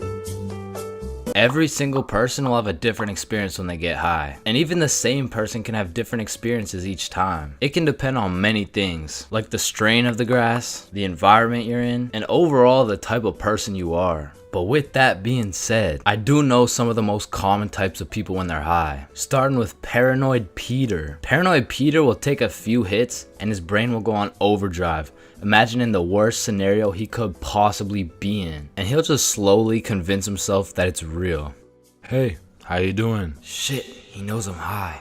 He probably knows that I jaywalked last week too. Fuck, I'm going to jail for life. Buddy, are you okay? Fine, I'm high as hell and I illegally crossed the road last week. Next up, we got Mary with the munchies. Mary will get zooted and go ham on all the food in the vicinity.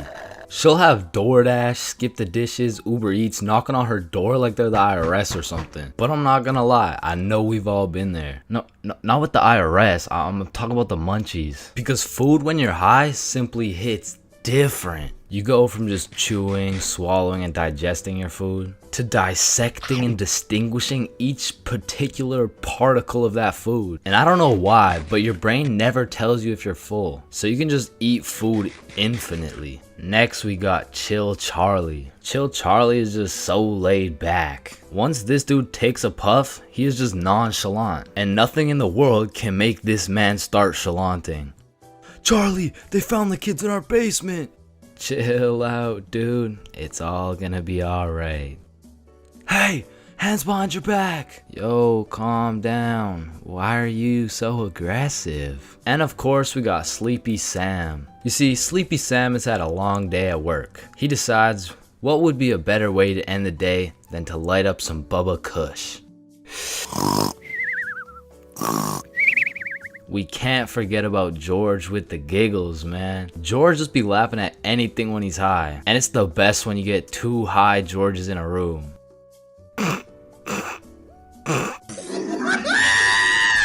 You could hit George with some devastating news, and there's nothing he can do but laugh. George, I'm so sorry, man. I just crashed your new Bugatti.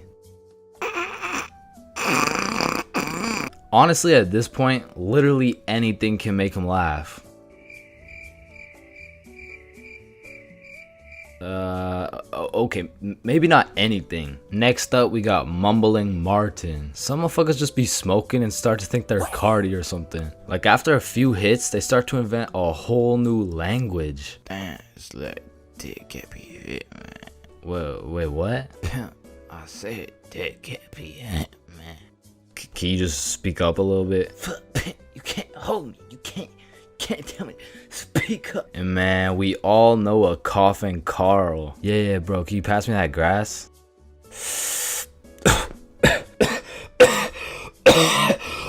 God damn. God bless America. We got Sober Sophia. Yo, Sophia, take a hit. No. And what about immobilized Eric? I don't know if any of y'all have experienced this before, but sometimes Eric be smoking a little too much and it's like his controller just disconnects. Like wherever he smokes, he will be there in the same position for the whole night. Yo bro, we're going home. Ain't no way Eric is still here, bruh. There has to be some sort of brain muscle disconnect when he smokes. Because you could 360 roundhouse this motherfucker and he would still be chilling in the same spot he smoked. That is, until the effect just wears off. And we got Philosopher Phil. Listen, I don't know what Phil smokes, but whatever it is, it seems to rewire his brain and turn him into a modern Aristotle. If a time machine is ever made in the future, then it has always existed. Yeah, bro, I never thought about it like that. How can you prove to me that you even exist? I don't know. I just... Was math discovered? Or was it created? Created... Wait. No, discover. Are we a body with a mind or just a mind with a body? Hey, bro. I'm way too high for this shit. Greening out is the worst thing you can get hit with when smoking. And coming from a greening out connoisseur, I can tell you there are many different things you'll experience when ODing on that Zaza. I mean, greening out can range anywhere from a zooted panic attack all the way to seeing yourself in third person, and of course, if you go way too far, GURPing may occur. But let's start it off on a light note. When greening out, you may convince yourself you're about to fucking die. Now I know that might sound very bad, but trust me, it's even worse than you would think. Like, this is the type of green out that will have you fall into your knees in a Wendy's bathroom. The type of green out that will have you repenting your sins, and the type of green out that will have your life flashing before your eyes. Now, after a careful examination, I have determined this green out is caused by combining an excessive amount of Mary Jane with negative thoughts. This circumstance causes a chemical reaction in the brain scientifically known as getting so zooted you convince your dumbass you're about to die. It's syndrome. And I'm just gonna summarize the experience so you never have to experience it. So you take too many chops out of the...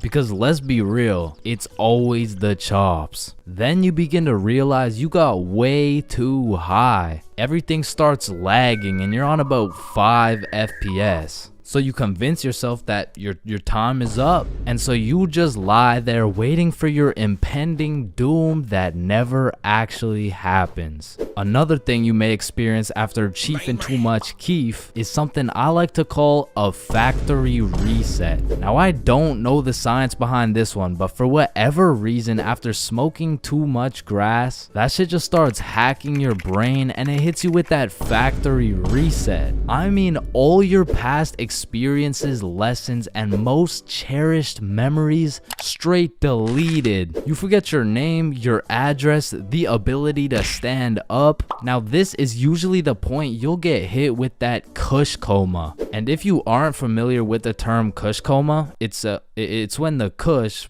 puts you in a coma. Now, for me at least, the one time I was put in a kush coma, I didn't have a normal dream. No, I was put into a dream so realistic where I was just some middle-aged dude working a 9 to 5 with a wife and kids. But this dream did not last a normal dream length. It deadass felt like I lived this middle-aged motherfucker's life for a month. And when I woke up, I didn't know what was real. Now, I need to say this third experience will undoubtedly kill a sizable amount of brain cells. So with that being said, when you whiz way too much Khalifa, that shit is an out-of-body experience. Like, you'll be chilling, walking around, then all of a sudden that shit hits, and you're seeing yourself in third person. Yo, what the fuck? Now, I've tried to do a scientific analysis on this shit, but to be quite frank, that shit literally makes no sense. Like, who the fuck put the camera up there for you to be able to see yourself in third person? Okay, but anyway, it doesn't stop there. This change in your POV leads to an existential crisis. And through this existential crisis, you find the answer to life. However, when you go to communicate your new groundbreaking findings to the homies, it just sounds like this. Bob.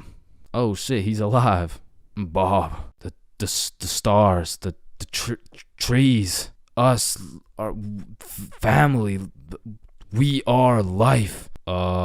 Billy, I think Chains is greening. And let me tell you, greening out and lying face down on the floor go hand in hand. Like, you've never truly experienced greening out if you weren't looking like Neymar in the World Cup on some hardwood floor. Speaking of lying on the floor, this next level of greening out will have you becoming one with the floor. And I like to call it the hyperbolic time chamber. Now, if you go Super Saiyan on that gas, it will hit you harder than Chris Breezy, sending your high ass into the hyperbolic time chamber. 1 hour in the hyperbolic time chamber is equivalent to 1 minute in the outside world. This shit will have you feeling like you've been laying on the ground for 7 days straight. And your thoughts just get stuck in this endless loop like, damn, I need some cereal right now. Wait, I've been lying on this floor for forever, bruh. I'm gonna fucking die in this infinite loop. Wait, loop? Loop like Cheerios. Damn, I need some cereal right now. It's essentially like a fever dream in real life, but even longer. Okay, but for this last level of greening out, I need to say, please do not get this zooted, because if you do, you will probably notice a sizable drop in your IQ, and you may even get fuck. So with that being said, if you do more chops than Bruce Lee, you will experience a pain I would not wish on my worst enemy. A pain worse than stubbing your toe, worse than hitting your funny bone, and even worse than finding out your girl has your homie's Wi-Fi password. And this is the pain I call ODing on the devil's lettuce. Now, ODing on the devil's lettuce is pretty much all of the above combined into one horrible, agonizing pain. Not only do you think you're gonna die, but you forget your name, eat shit on hardwood floor, see in third person, and on top of all of that, time is in slow motion. And with all this going on, you're pretty much on 1 HP and your body is fighting to survive. And this is the point where you start throwing up and you are stuck in this infinite loop of death for what seems like an eternity. So don't green out, it's bad. Listen, most of us have been high before, and most of us have also been drunk before, but it truly takes one determined, perseverant, curious, and brave dumbass to be high and drunk at the same time, which perfectly describes your boy way back in grade 7. See, this story is crazy because I had never been high or drunk before this incident, and all at once I turned from just a young, innocent boy into the low IQ human I am today. So it was grade 7 and my school had just got out for spring break. The boys and I had already planned out a little get together for one of our friends' birthdays. So after school, me and the boys link up. We go and clean up our friend Billy's house because you can't throw a birthday function in a dirty house. And it was dirty, bro. So by the time we were done cleaning, it was already about 7:30. So that meant everyone started to show up. So the boys and I started doing your average middle school activities. By that I mean we're wrestling, we're breaking stuff, and the girls were just posted on the couch. Cause what are we supposed to do? Talk to them? Hell nah. But eventually we got tired of throwing each other around. So we're all sweaty and shit and we sit down on the couch, leaving at least 1.5 meters between us and the girls, of course. And we just sat there. But then out of nowhere, Billy's like, I got a brownie. And I'm over here thinking, the fuck? The hoes don't care about your brownie, bruh. But then Billy started to elaborate. Guys, this is no ordinary brownie. I stole it from my uncle's do not eat cabinet. And he says they're magical. Oh, he probably means they're magically tasty. I need a bite of that. Does anyone want a piece? Yeah, I'll try one. Yeah, sure, I want some. I mean, I am kind of hungry. Please. So everyone has their piece and they're kind of building up the suspense. Like, are you guys ready? Are you sure we should do this? And I'm still clueless. I'm over here thinking, it's a brownie. What's the big deal? The fuck? This brownie isn't magical. This shit tastes like ass. Oh, Chains, how do you feel? I feel like I just ate some dog shit, bruh. I'm gonna keep it a stack. Your uncle needs a new baker for real. No, Chains, it's not about the taste. They're grass-infused brownies. They're supposed to get you high. Man, what? I feel like this is the kind of thing you're supposed to say before I downed it. So everyone eats their piece of brownie and then continues to sit in awkward silence for like the next 2 hours. But then the brownie starts to hit. People are dropping like flies. And eventually, everyone felt it except me. And they're just doing high stuff, like eating all the food in the kitchen, watching Netflix documentaries. But for me, the brownie still hasn't hit. And Billy notices that I'm sober, and he's like, wait here. Bro goes into his mom's liquor cupboard and pours out unholy amounts of vodka and just hands me the cup. Keep in mind, I had never drank before, so I have no clue whether or not this is a lot. So I literally chugged the whole thing. Looking back, it had to have been at least 5 shots all at once. But man, I had no clue. So I'm just sitting there chilling on the couch, waiting for something magical to happen. And I start to think, maybe I'm just invincible. Like nothing can affect me. It all hit at once. The brownie and the vodka was out here running combos on me like John Cena and Randy Orton. And bro, something in that brownie changed my settings and enabled third-person perspective. It was the weirdest feeling. It was like I was watching myself on a movie, but like I was in the movie. Bro, I don't know. And apparently it also gave me the ability to teleport. Because I swear, when I blinked, I teleported from Billy's crib to the front of a McDonald's line. And listen, I have no clue what happened in between that time, but I had no business being in a public setting right now. Hi, what can I get for you? Sir, can I help you? Yeah. What can I get for you? Listen, because I was high, drunk, and apparently had no social capabilities, I was spitting some nonsense to this poor McDonald's employee. Yeah, do y'all got the Popeyes chicken sandwich? Sir, this is McDonald's. Yeah, and let me get that Dairy Queen Blizzard. Dairy Queen, what? And, what kind of nachos do you guys have? I blinked again, and we were all back at Billy's house. The very last thing I remember from that night is there was absolutely no blankets. So I was out here using literally anything I could find for a little bit of warmth. But eventually, after a long night, I passed out. All right, next up we got Billy presenting his baking soda volcano experiment. Hey guys, how we doing? All right, so you see if I put a solid amount of baking soda in here and then a little bit of vinegar here. It's supposed to explode. Fuck! Quickly, organize a single file line in alphabetical order. Hey, I'm first. No, you're not, bro. I'm first. Your last name is literally Johnson. I have 2 last names. Listen, bro, I'm not saying we shouldn't have school drills and all, but what I am saying is the school drills we do have are straight bullshit. Like, if there was a fire in my class, I'm jumping straight out the window, the fuck? There is no way you'll catch me waiting for Alexander and Arnold to debate who's first in line while I'm out here getting sauteed. And shit, fire drills aren't even close to being the worst of the drills, cause we got lockdown drills. Now, I don't know who planned out these drills, but goddamn, these drills are ass. Now, if you never had lockdown drills, they're pretty much a foolproof plan set in place to completely counter anyone pulling up to school with a strap. You see, the plan is pretty simple. You lock the door, gather all the students into the corner of the class, and you turn the lights out. And the reason we turn the lights out is so we can politely tell the intruder that nobody's home. Now, if every classroom followed these steps perfectly, we might even be able to convince the dude that it's a pro D-Day or something. Now listen, I hate to be the bearer of bad news, I really do, but there's one minor flaw in this plan.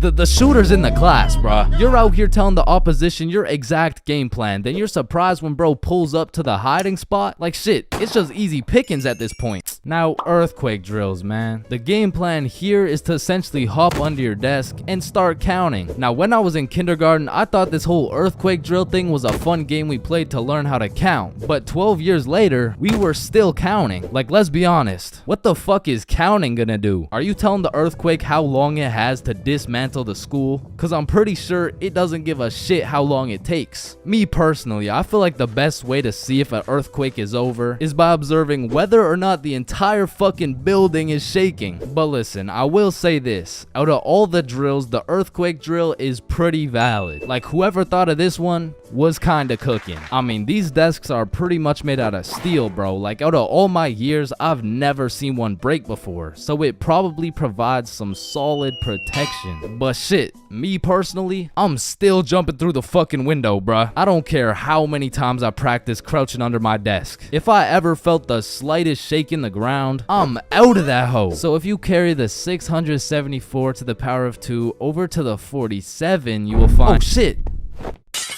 Well, why did Chains just dive out of the window? Shit, I don't know. Now I'm gonna keep it a stack. I've never done a single tornado drill in my life. So after doing some quick research, it looks like you just, you do this. Now I don't know shit about tornadoes, but what I do know is that I'm not gonna be doing this shit. Like, I'm no scientist, but I don't think the doggy position is gonna stop the tornado from packing you up. So to be honest, once again, I'm jumping out the fucking window, bro. Like, that's just my default reaction. And if that tornado ends up putting me on a t-shirt, then so be it. At least the last position I was in before I died was not the face down, cheeks up pose. But bro, imagine being the kid who poorly timed his piss and now the fire alarm's going off midstream. And you don't even get to know if it's a drill or not. Then there's the whole do you wash your hands dilemma, right? Cause you don't want to get trapped in the fire and fucking die, but on the other hand, you don't want to just not wash your hands. Cause if it's a drill, then you're just left with dirty ass hands. And while you're trying to decide whether to wash your hands or not, the class is outside taking attendance like Rosalina, here, Jared, here. Chains.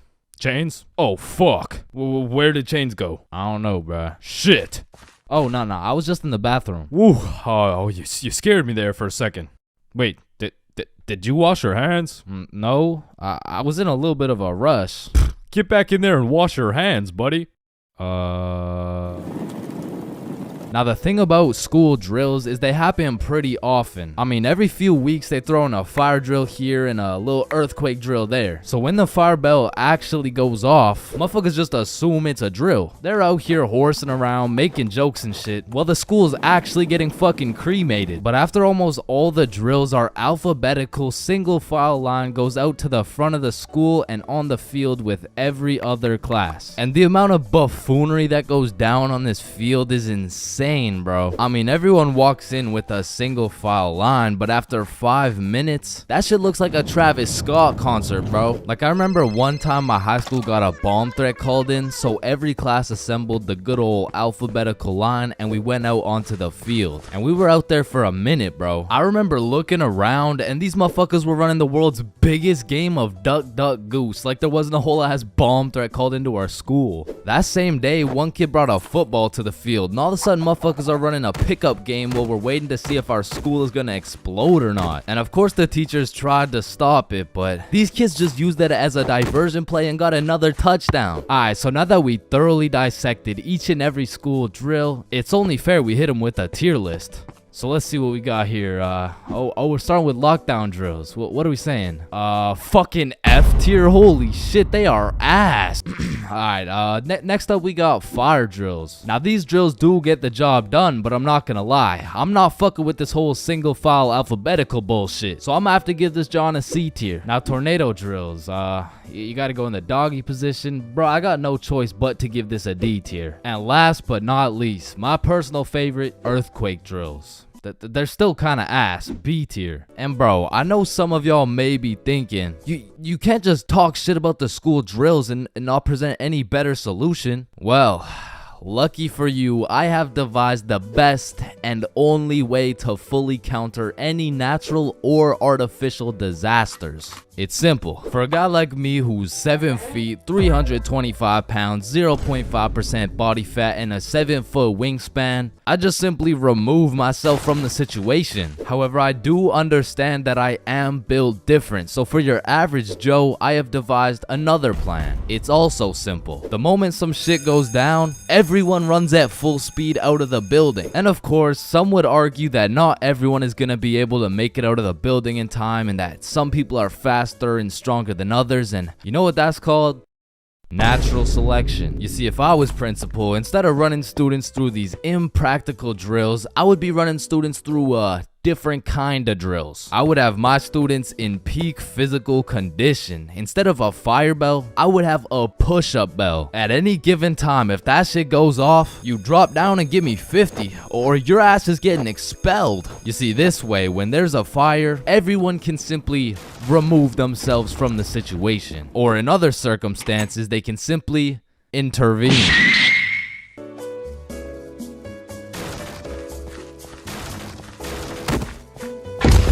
There's really only 3 situations that make me want to just stop existing. The first is when your mom would leave you at the Walmart checkout with no way to pay. The second is having to shit in the school washroom. And the third is being sober at a party full of drunk people. I mean, there is nothing worse than a party where everyone is having fun, you know, dancing and shit, but you're just sober in the corner, eating Cool Ranch Doritos, reconsidering your life decisions. Like, maybe I'm just boring or something, but to me, most of the time, it is not fun being at a party while sober. Cause you'll be chilling, minding your business, and there'll be a bunch of drunk motherfuckers coming up to you like, yo, I am so drunk right now.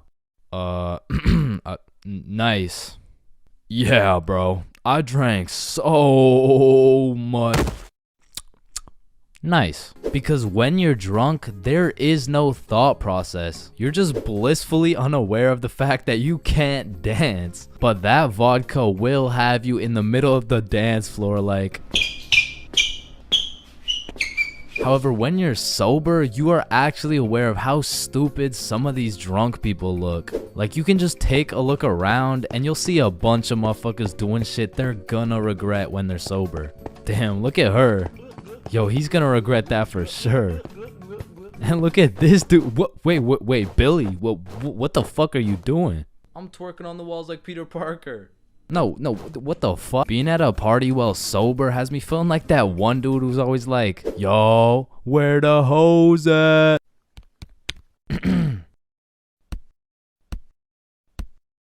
Because let's be real, rizzing up a drunk girl while you're sober is practically illegal. Like, yo, are you from Tennessee?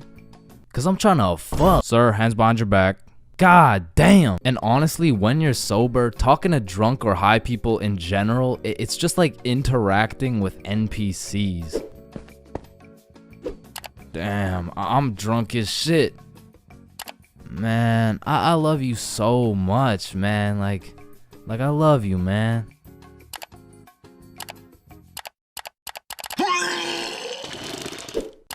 Damn, bruh. I'm zooted as fuck. When you put bread in a toaster and it becomes toast, where the fuck did the bread go? Faded than a hoe, faded than a hoe, faded than a hoe, faded than a hoe. Is this dude emoting? Like, I remember one time I was sober at this function, chilling on the couch, probably playing Clash Royale or something, and there was a visibly drunk dude to the right of me and a obviously drunk girl to the left of me. And without exchanging a single word, they just started making out in front of me, bro. And that situation was weird as fuck, but like, I had to stick it out and get that 3 crown, you know what I'm saying? But honestly, I feel like that situation kind of sums up the feeling of being sober around a bunch of drunk people. It feels like you're third wheeling, but with like 100 people. But maybe that's just me, because I know some people who don't even need to drink. They just act like they're drunk all the time. Jump. Oh shit. Ah, god damn. Holy shit, how much did you drink? Oh nah, nothing. I'm sober as hell. What the fuck? And I also know people who drink hella and somehow get more antisocial. Oh shit, are you sober too? Nah, I'm drunk as shit. I just get depressed when I'm drunk. Okay. Oh Please shit. come back. Oh damn. Please, Oh, Carol, I shit. miss you. So a few years ago, I worked at a fast food restaurant. We'll just call it Jim Jordan's, you know what I'm saying? Jim Jordan's was my first job ever. So coming in on my first day, I was kind of excited, you know, because it was just overall a new experience, so I was looking forward to it. So I walked through the doors and, you know, it's looking like a nice establishment so far. But as soon as you step past the staff gate, you realize it's instantly a hellhole. Like, this is exactly what it was like. Hi there, can I take your order? Yo, who's medium double? What's your order? Yo, hello. It's my first day. Hi there, can I take your order? And bro, once they give you the once they give you the Jim Jordan's drip, you instantly lose value as a human, bro. For example, if you're going for a casual stroll down the street, an average interaction would look something like this. Hey, how are you? Good, how are you? Good. You know, just average small talk things. But once you throw on that Jim Jordan's drip, hey, what can I get for medium black coffee? Make my coffee faster, bitch. And while I was working here, it was just the beginning of the pandemic, meaning on top of the gym drip, you also had to wear a mask. So pretty much people could just see your eyes. And trying to communicate during the pandemic was horrible, because not only did both parties have to wear a mask, there was this big plastic wall between us, and they had to stand 6 feet away. Hi, what can I get for you? What? I said, hi, what? Huh? Ma'am, what can I get for you? Oh, I'm good. Thanks for asking. Oh my god, bro. And man, I already made a video on NPCs, but working in any sort of drive-thru, you'll figure out that drive-thrus are NPCs' prime real estate. It's just like back to back to back NPCs. And when you don't have your average NPC, you'll have a below average IQ NPC. Like, there was this one lady that would come through every day, and all my coworkers knew her as the coupon lady because every day she would try and use coupons but somehow never understand how they work. Alright, your total is $15.67. Okay, I'm gonna use a coupon. Alright. What are you waiting for? The coupon? Oh, it's just at my house.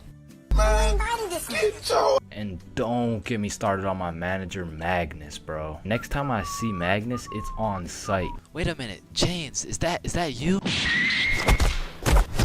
The longer I worked there, Magnus just started getting a little bit too comfortable on booking my shifts. After about 10 months of working there, she just decided to give me 5 a.m. shifts every time. And that wasn't even in my availability. So, you know, I would send a polite and professional email, and she would just hit me with some shit like, okay. Then just continue to book me at 5 a.m., bro. So I ended up working there for about a year and a half. And like most people at minimum wage jobs, when you're there for long enough, you just start to care a lot less about getting fired. I mean, I was snatching donuts, whipping myself up some food whenever no one was looking, and hooking up all my homies with free everything. And eventually I just got tired of waking up at 4:30 every shift, so I put in my 2 weeks. And during these last 2 weeks, I did not give a fudge cake, bro. I was out here setting up coffee cups and playing basketball with the gym bits. And if someone was kinda polite to me, I would just hook them up with a free donut. And I remember on my last day, I was working a night shift, and it was just about 15 minutes before I got off forever. And some dudes rolled up in the drive-thru baked as hell. Hey dude, can you check how much is on this gift card really quick?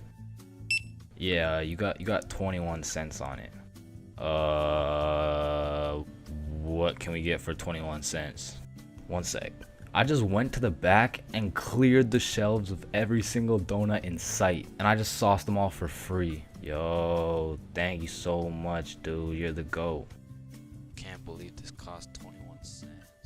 So yeah, that was my experience working fast food, and it's definitely not fun, but I feel like it's a valuable experience. Because now that I know I hate working there so much, I'm gonna work hard enough so you will never catch me working in fast food ever again, bro. If you saw this video, you would know my mom has caught me lacking baked beyond belief before. And after that experience, I really changed my ways. I mean, I was grounded for over a year. So in that time, I decided to get my life together. I started working out, eating healthy, getting straight A's in school. Okay, that's cap, but straight B's in school. Okay, B's and C's, but that's besides the point. The point is, I got my ass beat for coming home zooted, and I never smoked again. Until I did. So, this incident takes place with the man, the myth, the legend, Bob. So me, Billy, and Bob are chilling at Bob's crib when Bob says the holy words. Are you guys trying to smoke? Yeah, bet. And keep in mind, the rest of my homies had been smoking regularly, but your boy was fresh out of the slammer. I mean, I was pretty much on probation at this point. And on top of that, I hadn't smoked for over a year, so my tolerance had gone to shit. So with all that being said, the smart decision was to simply not smoke. But shit, if you know me, I am not one for smart decisions. In fact, I was one for stupid decisions. So I was out here hitting this hoe like Chris Breezy. I was puffing this joint like Wiz Khalifa. When honestly, I should have been patient and just taken my time because who knows what my tolerance was at this point. So when it starts hitting me, it hits hard. But the homies were closely monitoring me because they knew if I got caught high again, well on probation, I would be serving 20 to life. So they're out here checking my eyes, checking my heart rate, checking my pulse, and the diagnostic was, I think you're chilling, bro. But progressively, I was getting higher and higher. So as we're there watching the most goated cartoon, The Amazing World of Gumball, I start floating. And I don't know if anyone else has experienced this before, but sometimes when you get mad high, you just forget that you even exist. And you use 107% of your brain power to just think. So I was out here floating away, thinking about some random bullshit. Yo, it's crazy that everyone in the world is either named Quandale or they're not. Wait, what if I'm in a simulation? No. What if I'm in an animation? being drawn by some dude on his computer for a platform of entertainment. And a bunch of people know what I'm thinking right now. Hold up. Is a tomato a vegetable or a fruit? But I'm brought back to Earth by a text message. Oh man. Mom, please come home for dinner at 6. Damn, I gotta be home for dinner at 6. Oh shit, what time is it? It's 5:30. Nah, we can't let your mom find out you're cooked. So Bob whips out his emergency hide how baked you are kit. Boom, hits me with the eye drops to make my eyes less red. Douses me in cologne to cover up the smell. And apparently eating oranges also helps slow down your high. So I leave Bob's crib, and as I'm walking home, I'm brainstorming all the possible scenarios. Either I play this off like a smooth criminal and nobody ever finds out, or I could get caught and I could get sentenced to 30 years. So as I walk up to my front door, my entire future is dependent on how I play this shit off. I take a deep breath and I ring the doorbell. And my brother opens the door. The door was unlocked, dumbass. Fuck, I'm off to a bad start. So I walk into the kitchen, casual as hell. Oh, Chains, how was your day? Oh, it was good. How was yours? Yeah, good shit, we're doing good. Oh, it was good, thanks for asking. Wow, Mom, this mac and cheese looks succulent. Fuck, why did I say that? Who the fuck says succulent? Oh, why, thank you. I switched the recipe up a little bit. Just be casual, be casual.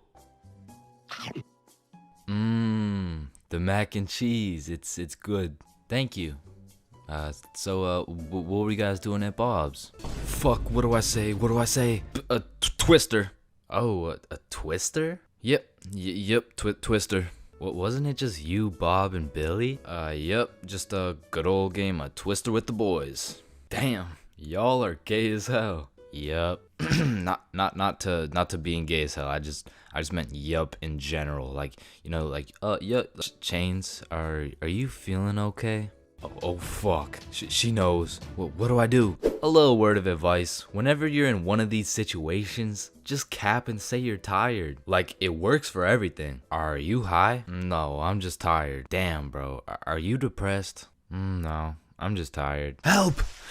I'm drowning! No, I'm just tired. So while I was backed into a corner, I was pretty much on trial facing life. I just used the good old, no, I'm just really tired. I couldn't get much sleep last night. Actually, I think I could even take a nap right now. But thank you very much for dinner. And call me Michael Jackson, cause your boy was a certified smooth criminal. And I moonwalked my high ass all the way into a nap. And god damn, that nap hit.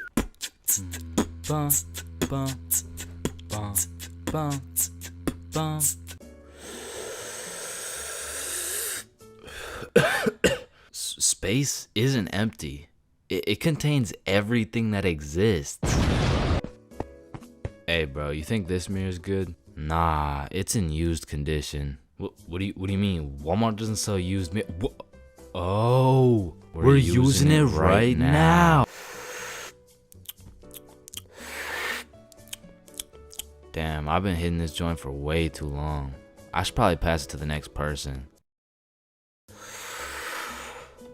You ever thought about how most of the sky is actually below our feet? No, it's right up there. Holy shit. Okay guys, I'm gonna be your waiter for tonight. Just give me a second and I'll be right with you guys. We are the waiters. Bro, what are you talking about? No, think about it. If we're waiting for the waiter, then we are the waiters.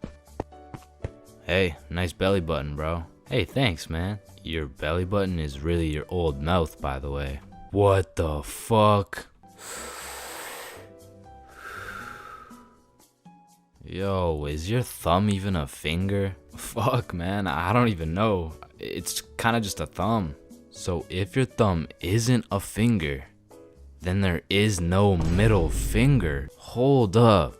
If you were the first person in the world to break 2 world records, then that would be a world record. So you'd be the first person to break 3 world records. But then that would make it 4 world records. And that would make it 5 world records. Holy shit. Then it would be 6 world records. Man, who the fuck named this shit a chair? Like why a chair? Hey bro, I got you a milkshake. Oh, thank you, man. Does a straw have 1 hole or 2? Obviously it's 2. No, but what if it's just like 1 long hole? What's the point of life? If you get a bigger bed, you have more bedroom, but you have less bedroom, you know, like bedroom, like. Can I get a ice cream cone? No, fuck you, the ice cream machine's broken. Man, that's not fair. Well, life isn't fair, buddy, so what do you want? But if life isn't fair to everyone, then isn't life just kind of fair? Like, I just don't get it. Like, chair. Why is it a chair? You know, it could have been like anything. So your nose grows every time you cap. Yeah, what about it? So what if you just said your nose is going to grow? Well, that would be a lie, so then it would grow. Try it. My nose is going to grow. Yeah, I told you. But now that it grew, it's not a lie. Whoa. Bro, I'm way too baked right now. Here, eat an orange, it helps. Nah, hold up. Are oranges named oranges because they're orange? Or is orange called orange because oranges are orange? Just eat the fucking orange. Boys, we got the pizza. Let's go. Sir. Why the fuck is the pizza box square? Like, if the pizza is circle and a slice is a triangle. Yo, who the fuck invited this kid? Yo, can you pass the lighter really quick? Yeah, I got you. Wait. When you light your lighter gets lighter until your lighter is so light that your lighter won't light. Damn, that motherfucker's spitting right now. It just seems weird. Like, why the fuck is it a chair? My first time eating magic mushrooms. Now, this story takes place on a spooky Halloween night. And of course, when you're young, Halloween is about dressing up and getting candy from strangers. But as you get older, you grow to realize the true meaning of Halloween is to commit as many devious and malicious crimes in one night as humanly possible. Like when me and my homies first transformed from some young, innocent gentlemen into some unethical and deceitful delinquents, we planned out some criminal activities for our first teenager Halloween. Yo, trick-or-treating is for nerds. We're gonna drink alcohol and smoke grass. Woo. Yeah. That is so teenager. So you know, we drink their drink and we smoke their grass. Man, I sure could fuck up some Reese's Pieces right now. Not gonna lie, some Skittles would be fire. Alright, fuck it. So we threw on last year's Halloween drip and shamelessly went trick-or-treating baked as fuck. Trick or treat. Aren't you guys a little bit old to be trick-or-treating? No, but we got our candy and we went back to Billy's crib and the munchies took over. I mean, we fucked that shit up so fast that we changed costumes and we spun the block. Trick or treat. Oh, didn't you guys already come here? No, there's a snake in my boot. So all Halloween, me and the gang pretty much just ate chocolate. But by the time next year rolled around, okay, this Halloween is going to be the best Halloween yet. But how can we top last year? Yeah, we already smoked grass and ingested alcohol well underaged. Cause I got these. This dude Billy whips out a handful of shrooms. And honestly, Billy didn't even need to convince us, cause me and Bob were trying to have the best Halloween ever. So we split it up and we all down a sizable amount of magic mushrooms for our first time. And let me tell you, there are many smooth ways to consume some magic mushrooms. One being the pizza technique, as well as the good old PB and Shroom Sammy. However, we had smoked and we had drank before, but magic mushrooms were completely out of our expertise. So we just choked them shits down raw. And it was strange. It tasted like I just ate earth if earth was dry as fuck and like chewy. But about 20 minutes after eating the shrooms, Billy has a genius idea. Okay, hear me out. We go trick-or-treating, collect some candy real quick, and come back. So when these mushrooms hit, we can be eating good. Okay. Wait, then we need some costumes. Okay, I do have 3 costumes, but like, just don't ask any questions, okay? Why do you have no questions, bro? Now let's go get this bag of candy. So we're mobbing around the neighborhood in some gangster Teletubby suits, and we roll up to the first house like, trick or treat. Oh, you guys are so cute. And we were banging out house after house. But after about 4 houses, I started to notice my Teletubby mitts were looking a little suspicious. But I didn't have time to think about the psychedelics that were potentially invading my brain because I had bigger priorities. Go cop some Halloween candy. Trick or treat. Trick or treat. Trick or treat. But as we walked up to the 8th house, I was undeniably tripping balls. Cause as I looked up at Bob, I just started uncontrollably laughing my ass off. And Bob's shrooms must have kicked in too, because we were both just hysterically laughing at each other for no reason. But then the door opened and I saw this tall ass bald dude with an unconceivably large smile on his face. I mean, the shrooms made it look like his smile was just unproportionately big, and I just assumed it was a Halloween mask. Man, I love your Halloween costume. What costume? Oh, holy shit. We need to get home ASAP. So we're making our way back home, tripping balls in our Teletubby costumes, and I'm just seeing the stars falling out of the sky. Then out of nowhere, Billy yells, "What the fuck is that?" Shit, I'm probably just tripping, but it looks like zombies running towards us at full speed. Oh, yeah.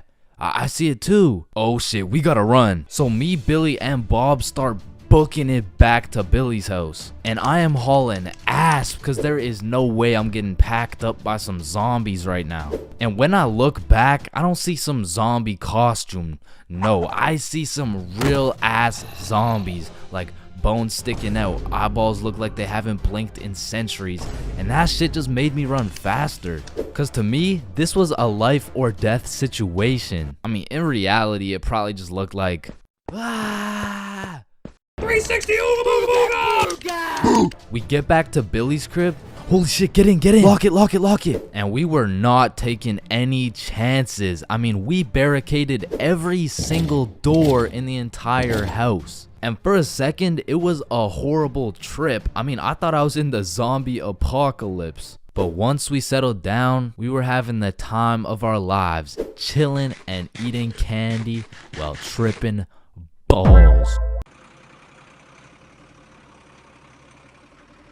Booga booga! High school bathrooms have to be one of the most unorthodox places in the entire world. Walking into the bathroom, you have absolutely no clue what to expect. And honestly, that's the best part. I remember one time I had walked into the bathroom, you know, to take a piss. And when I had opened the door, I was not surprised to see some motherfucker getting his head shaved bald. And these dudes were so casual about it too. Yo, what's up? What up? And you know, it's cool and all to be able to be entertained while you're trying to release your bodily fluids. But I mean, sometimes you just want some peace and quiet. Because you truly never know when something like this can happen to you. And that is precisely why I'm scared to ever shit in the school bathroom. And listen, my school bathroom has always been bad, but these TikTok trends that keep popping up made the bathroom situation so much worse. Yo, look at this TikTok. That's kind of funny. 1 week later. Damn, someone took the soap dispensers. Who snatched the blow dryers, bruh? Where the fuck did the urinals go? 1 hour later. Hold up. Who hit a lick on the bathroom? These TikToks had the school announcements like, Guys, I'm begging you, stop with the devious licks. if you see anyone hitting a devious lick in the bathroom, report it to the office immediately. And I'm not gonna lie, this trend was low-key pointless. Like, once you go home, the fuck are you gonna do with the broken blow dryer, bruh? But there was one TikTok bathroom trend that was fire. So, what is the square root of pi? Chains. Yeah, can I go to the bathroom? Be quick. Am I tripping or did I just hear? Yeah, bro, bathroom functions are a 10 out of 10 TikTok trend. Hey man, if you're still in high school, I recommend trying it. Anyways, I've obviously never been in the girls' washroom before, but I be seeing way too many TikToks filmed in there. Like, is it just a normal thing for girls to go to the washroom while other girls are just in there hitting the renegade? Like, I wouldn't know, but that whole situation seems a little bit awkward to me. Wait, renegade. And when it comes to most public schools, the washroom is like the black market of the school. So there's always some dude trying to sell you something. Yo, you need anything right now? I got that Gandalf OG, that Alaskan Thunder, some purple monkey balls, got those Girl Scout cookies. Hey man, just give me a second, I'm kind of busy right now. I got that sour diesel, that Granddaddy Purple Deluxe. Trust me, this stuff will blow your socks off. And every once in a while, someone will bring boxing gloves. All of a sudden, the school bathroom turns into the octagon. People are getting knocked out, dropped, and getting hit with the guillotine chokehold. But as soon as a teacher walks in,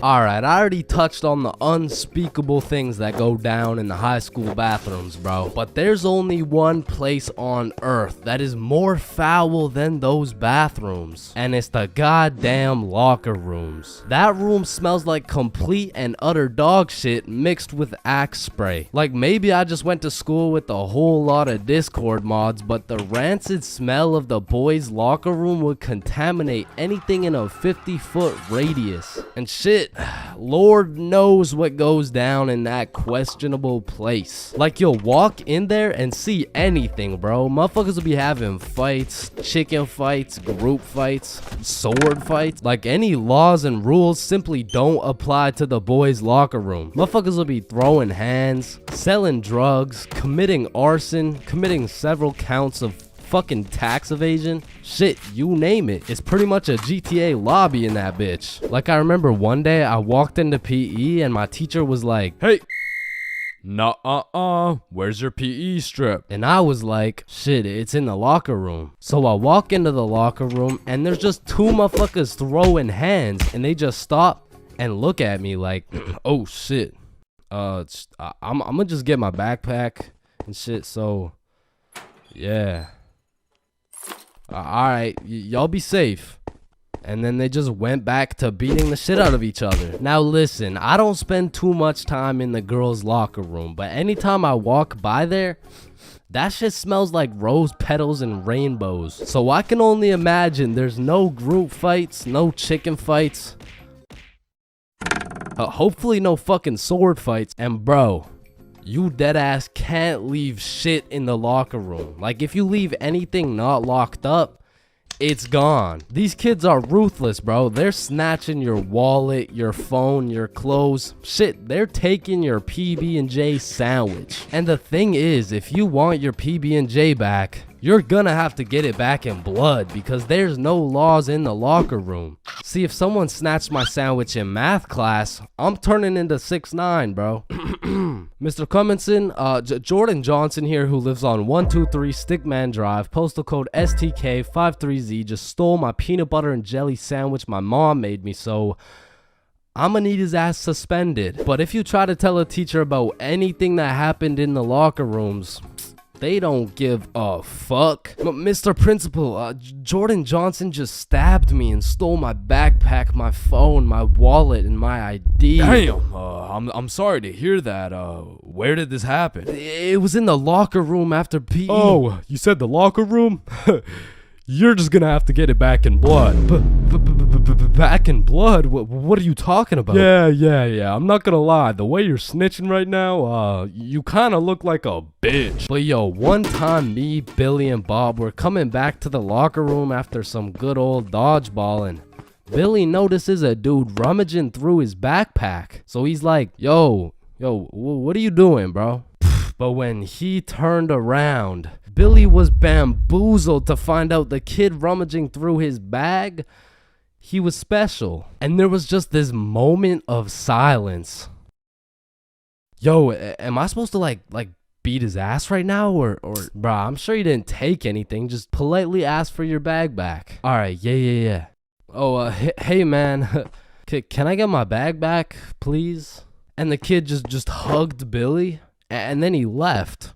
And I'm still confused to this day. But I'm gonna be honest, locker rooms weren't all that bad. Cause sometimes you'd walk in that hole and they would just be throwing a party. Now it still smells like ass, and there was literally no females, but it was still kinda lit. Like you'd walk in there and it would transform into the club. Shout out my label, that's me. I'm in this bitch with TP. I'm in this bitch with Ultra. Or you'll walk in there and they'll just be giving out free pizza. Like walking into the locker room is a gamble. You might walk in there and get robbed, or you'll get some fucking pizza. I don't know. But what I do know is there's only 10 types of dudes in the locker room. Starting with that one kid who must have thought it was the 1800s the way he was whipping motherfuckers. Next, we got the poor guy who's just trying to change. He's quiet, he's normal, and he changes. It's a locker room, so it makes sense. Then we got that one poor soul who gets absolutely cooked by the entire locker room. Yo, why is Kevin built like Mike Wazowski? Bro's got no neck. We're stickmen. None of us have necks. Shut up. You skip neck day. Yeah, he skips neck day. Next, we got Bob. Bob's just that guy that casually takes his shirt off, and he's built like Giga Chad. Like, shit. Fucking sexy ass Bob. And I don't know why, but there was always that one guy who thought it was a good idea to just whip his nuts out. Unprovoked, uncalled for, completely out of pocket. Like, what do you look like with your nuts out in a room with 30 half-naked sweaty dudes? Like, personally in that situation, I'm keeping my balls in my boxers. Thank you very much. And bro, tell me why there was always one kid who was just dousing himself in Axe spray. And it's always the mustiest motherfucker doing it too. Like, who's gonna tell him that Axe spray doesn't replace taking showers, bruh? And I don't know about your locker room, but for mine, there was always a dude eating. Like, out of all the places on earth, why are you eating in the locker room? Like, for some reason, there's something about eating around a bunch of dudes in their boxers that just doesn't sit right with me. I mean, simply by bringing that sandwich into the locker room makes it contaminated. That sandwich will be tasting like wet dog and Axe spray. And next, we got the kid who just makes as much noise as humanly possible. Shut the fuck up. And then there's that one dude who decides he's having a shower. And all power to that guy, but personally, there is no fucking way I'm showering in school. Like, I can't trust this little door to stop these menaces from breaking into my shower. Cause remember, there's no laws in the locker room. Like, it's no jail, but I'm sure if you drop the soap in there, you're gonna get violated. And of course you got the fiend. There's always a dude fiending for a vape in every locker room. And it's low-key worse in the locker room than the bathrooms. Like, these locker room fiends would do a little bit too much for some nicotine. I've seen them pay $5 for a single hit, and fuck, I don't want to know what they'll do for a hit when they run out of money. And still, I'm not gonna lie, the high school bathrooms get wild. They'll be hotboxed, there'll be fight clubs, but the thing about the bathrooms is a teacher can walk in at any time and get every student suspended. Like, even the poor kid taking a piss will probably get suspended just by association, which is exactly why the high school locker rooms get so fucking rowdy, because there's truly no teacher strong enough to stop the buffoonery that goes on in these locker rooms. So they don't even try. Shit, I don't care if your teacher is John Cena. There is no single man who can put a stop to the fuck shit that goes down in the locker rooms. But there is one thing that can: a female. Bad haircuts. There is nothing worse than when your barber just randomly decides to destroy your self-confidence with some goofy ass haircut. And as someone who has never found a barber who consistently does me nicely, I have gotten my shit all the way fucked up on many occasions. I'm talking not going to school, locking myself in my room so nobody can see me with this disgraceful cut type of fucked up. And these barbers are out here having the audacity to ask, do you like it? Man, do I like it? Yeah, bro. I love it, bro. Thank you so much. Man, I just be wiping the tears away and then tipping them nicely, knowing damn well I should be out here throwing hands, cause this dude is the reason I can't get any bitches. So I've tried lots of different barbers in my time, starting with the ones my mom used to take me to. I mean, this early I never really even had a say on what I wanted my hair to look like. So what are you looking for today? You know, just a little bit off the top, please. Shave it. Wait, what? Shave it. Your new haircut looks so good, buddy. Thanks. Hey man, you know your haircut is ass when your mom says she likes it. As a kid, I always dreaded getting haircuts because I knew my barber was already like 0 for 10. And I would show up to school every time knowing it was inevitable that I was about to get my shit flamed. And truthfully, there is no worse roasting than when you get a bad haircut. Like, people you barely even know will be out here cooking you. Who the fuck is this? All of a sudden, people got more jokes than Chris Rock.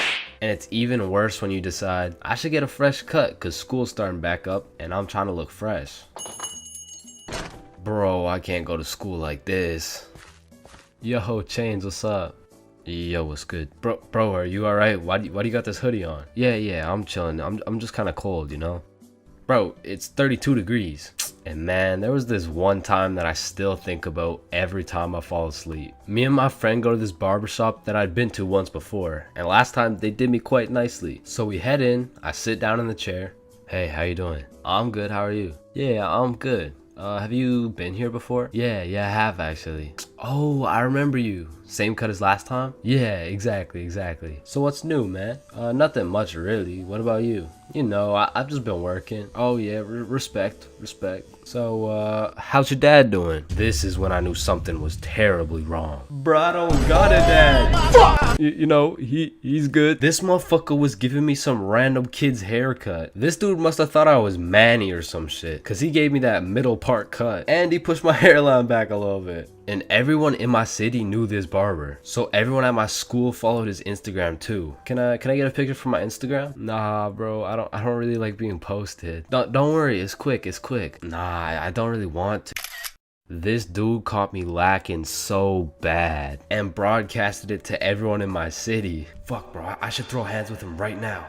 I gotta get it back in blood. So, do you like the cut? Yeah, I do. And when I checked my Instagram, I was out here getting flamed so hard. Borderline cyberbullying. And I'm not joking when I say this. This motherfucker fucked me up so bad. I learned how to cut my own hair and never went back to a barber ever again. Awkward conversations. We all know them and we all hate them. Hey, how are you? Oh, I'm good. How are you? I'm great. How are you? You already asked me that. Damn, you right. You right. So, how's your day going? My pet frog just died. Damn, that's tough. I found myself taking the most inconvenient routes to avoid an awkward conversation. Like, I can't really explain the feeling of an awkward conversation, but it's just mildly uncomfortable. Like, I would compare the discomfort levels of an awkward conversation to wearing wet socks. Like, it's not the end of the world, but let's keep it real, no one wants to wear wet socks. And honestly, I would take a slightly inconvenient path if it meant I would not have to wear wet socks. Also, I feel like there's some other situations that are in the awkward conversation family that I also hate. For example, the handshake fist bump dilemma. Yeah, it was nice seeing you. Yeah. Oh, fist bump. Oh, no, sorry. No, I don't. Yeah. God damn it. After you experience one of these bad boys, you'll be thinking about it cringing for the next hour. And if you're anything like me, you might even lose some sleep over it. Man, why the fuck didn't I go in for the handshake, bruh?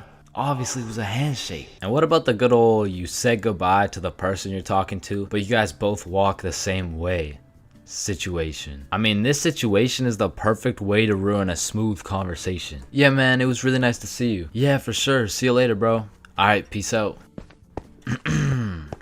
Alright, bye. Yeah, bye. Shit, we're still walking the same way? I'll just turn this way so it's not awkward. Man, what the fuck? And even if I say goodbye to someone and we're still in the same general location, I will avoid them at all costs. Like, once me and my brother were chilling at Walmart and we saw one of our neighbors, so we talked for a little bit, you know, said our farewells and went separate ways. But when it came time for me and my brother to check out, we saw the same neighbors checking out. And we were up in the Walmart looking like we were playing Assassin's Creed in real life. It's clear, it's clear. And of course, I can't forget about awkward silence. Yeah, that's funny.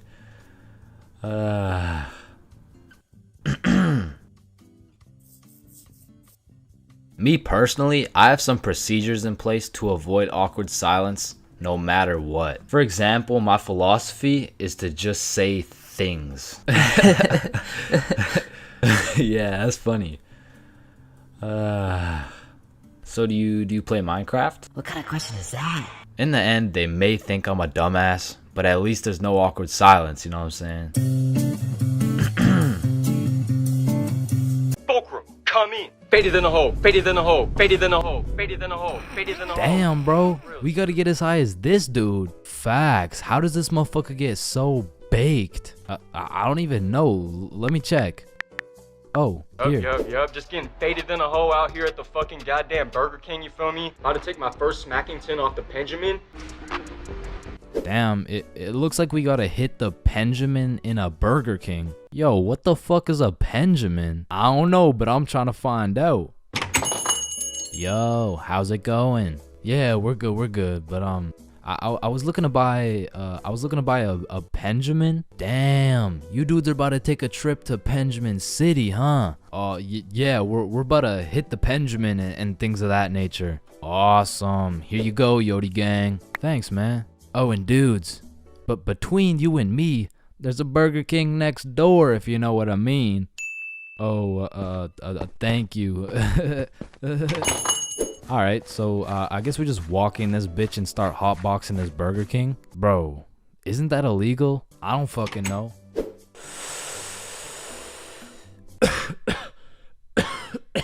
God damn. This shit hits. Let me try.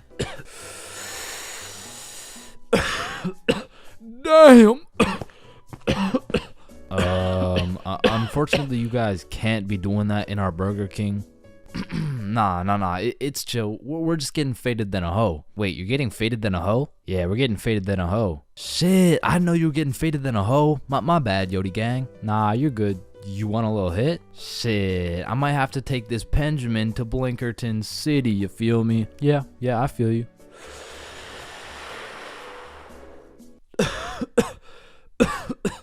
Damn, this Benjamin rips harder than a hoe. Yeah, have a good rest of your shift, man. Yeah, you too. Fuck, did I just say you too? Listen, I don't know about you, but this Benjamin got me feeling faded than a hoe, faded than a hoe, faded than a hoe, faded than a hoe, faded than a hoe. Wait, are you hearing what I'm hearing? Oh shit. Is that? It can't be. Need I say more, Yodi gang? Holy shit, it's him. Damien Luck 925. I am the original Fulcrum. Fulcrum, come in. Yup. Yodi gang, you feel me? No way. We were literally just hitting the Benjamin in this Burger King. Double Benjamin City session, shall we? The double Benjamin? Damn, bro, we gotta try the double Benjamin.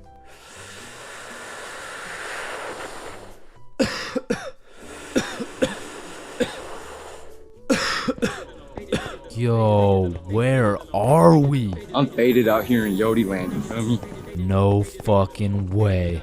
It's a city full of Damien 925. Yo, this is crazy. Bro, these munchies are crazy. Facts, let's go cop some food. Holy shit. 7-Eleven is just full of motherfuckers hitting the Benjamin. The whole goddamn store is hotboxed. Yo, quick, buy the Doritos before I pass out. Oh, fuck. Hey, wake up. Wake up, hey, please wake up. I just... Hey, it's gonna be okay, it's gonna be okay. Just got 5 things to say. Yeah, what is it? What is it? Faded in a hole, faded in a hole, faded in a hole, faded in a hole, faded in a hole. Need I say more? Hey, but you gentlemen have a good rest of your day. Man, family functions have the weirdest dynamic, bro. Like, how have you known these people your entire life, but have still never gone past a surface level conversation? I mean, let me know if it's just my family, but every function is the same. The whole gang links up, and everyone just asks the most generic small talk questions to each other. Hey, how's that new place you bought? Oh, yeah, you know, it's good. And how's the kids doing? Oh, you know, they're good. Oh, and how's the wife? Man, fuck your wife. I don't want to hear any of these NPC conversations, bro. And let me know if I'm getting too specific here, but what about that one uncle who goes by the name of either Bob, Jerry, or Dave? And this dude will just always be saying the most out-of-pocket things imaginable. Oh, how's your daughter Jane doing? Oh, Jane's always been hot, eh? Bob, she's 15. This uncle be at the family function thinking it's Coachella or something. Bob, another beer's a little bit excessive, don't you think? Yeah, football! I'm the youngest person in my whole family, which for whatever unspoken reason, it just means everyone has the go-ahead to flame the living shit out of me. Hey, Chains, still no girlfriend, huh? I guess you're not too good with the ladies there. But I make one joke back and I'm the bad guy. You don't seem too good with the ladies yourself, seeing as your wife just divorced you and she took the kids with her. Am I right? Not only do they feel free to roast your whole existence simply because you were born last, they unanimously decide you will be everyone's personal butler. Hey bud, go get another beer for me. Alright, yeah, for sure. Thanks. Now you better get started on mowing that lawn. Grass isn't gonna cut itself, am I right? Oh my god, bro. And coming into these family functions, you would think your mom is your closest ally. But as soon as she gets the chance, she will expose your biggest secret for a little bit of parent clout. You guys will never guess what I found under Chain's bed yesterday. Oh my god, what is it? Yeah, tell us. What? No way. Sometimes when my family tries to make small talk with me, they just miss the boat completely. So, buddy, how's those swimming lessons going for you? The swimming lessons I took when I was 5? Yeah, right, those ones. They're good. I finished them a little while ago. Oh, is that right? Good for you, buddy. And bro, don't get me started on those recycled ass jokes. Well, looks like you got your workout for the day. Oh, looks like you've gotten so tall. What are you feeding this kid, am I right? Oh, Bob, I think you got some food in your beard. Oh, don't worry, I'm saving it for later. Ah, good one, Bill. Oh, Bob, he's so funny. Thank you. I guess everyone at the function must have Alzheimer's or something, because these jokes will have them cracking up like they haven't heard the same joke the past 15 functions. But cousins, man. Cousins are the saving grace of family functions. Without cousins, you would have no choice but to participate in the tomfoolery of small talk. I'd be walking in the function just praying to see that one cousin. And bro, I have a family function survival tip for you. You always have to stay within arm's reach of either your siblings or your cousins. Because whenever some bullshit goes down, you just give each other the look and flee the scene. And because when you get caught lacking on your own at the function, you get jumped. Metaphorically speaking, of course. Your very first time buying from the plug. It's a special moment. It marks the beginning of a bond so strong and full of trust that it can only compare to that of your barber. Now, your first time copping from the plug can go many different ways, but my first time took place way back when I was 7. Okay, that's cap, but I was 13. Now, as some 13-year-olds, my homies and I were oblivious of how to get our hands on some sweet, juicy, succulent, magic broccoli. But you know what they say, if there's a will, there's a way. So we did what any 7th grader would do. We searched that shit up on Google. Where do I buy weed? And somehow, one of the first things that came up was some motherfucker on Reddit like, just order a pizza. The pizza delivery guy stands a 78% chance of being baked. Just ask him where to find some gas. Simple as that, man. yo, Bet. So we call up Little Caesars like, hello, can I get a medium pepperoni pizza, please? Yeah. Yup. Alright, bet. And about 45 minutes later, the doorbell rings. We open the door to see some 48-year-old man who's probably going through his second divorce. Should we ask him? Yo, he does not know where to find that shit. Oh, that'll be $13.69. Here you go. All right, have a good day. But wait, do you happen to know where to find some of that? Some of that good dope? Good dope? Oh, I see what you're saying. If you wanted some ranch dip, just say that. Nah. What he's trying to say here is, do you know where to find some of that good shit? Oh, you want some good shit, huh? You sure won't find it at Little Caesars. This pizza is ass. Go to Pizza Hut or something. Well, shit. What the fuck just happened? Okay, the guy on Reddit said there's a 78% chance. Maybe we just got unlucky with this one. And our dumbasses decide to order from Little Caesars again. That'll be 13. Okay, new plan. Yo, I think I know a guy. So Bob locates a local plug Snapchat. Billy adds him, and bro adds back. So now we've located the plug, but we had no clue on how to go about hitting this man up. Hello, Frederick Gordon Williams. I have reason to believe you are a plug and will be able to sell us some devil's lettuce, as we are minors, currently 13 years old. Just give us your home address and we will skirt and pull up soon. Sincerely, Billy. Instantly blocked, bro. Looking back, we sent the most federal message possible. We hit this man with his government name and asked him for his home address. But we had no clue that was federal. Like, that's peculiar. I wonder why he blocked us. So we did what any 7th grader would do. We searched that shit up on Google. How to hit up the plug. Be simple and forward. Use slang. Act cool. And after conducting a little more research, we were ready to try again. So I added him on my Snapchat. Yo, Big G. Let me cop some of that gas real quick, Cronum. Oh shit, he responded. How much you need? Shit, what do I say? Search it up. 3 pre-rolls. Let me get 3 pre-rolls, fam. Alright, meet me at Stickman Park at 2:30. So now we'd set a place and a time to cop some grass. However, what Frederick Gordon Williams didn't know was that we were a whopping 13 years old. Keep in mind, we were still in middle school, but this dude was in grade 10. Shit, I'm pretty sure he was 20 years old, but still in grade 10, which was pretty fucking scary for us 7th graders. So we threw on some drip we believed would make us look a little bit older, and we headed off to purchase some of Satan's spinach. We arrived at the park a little bit early, and as we waited, we discussed our plan. If he asks how old we are, we're 16.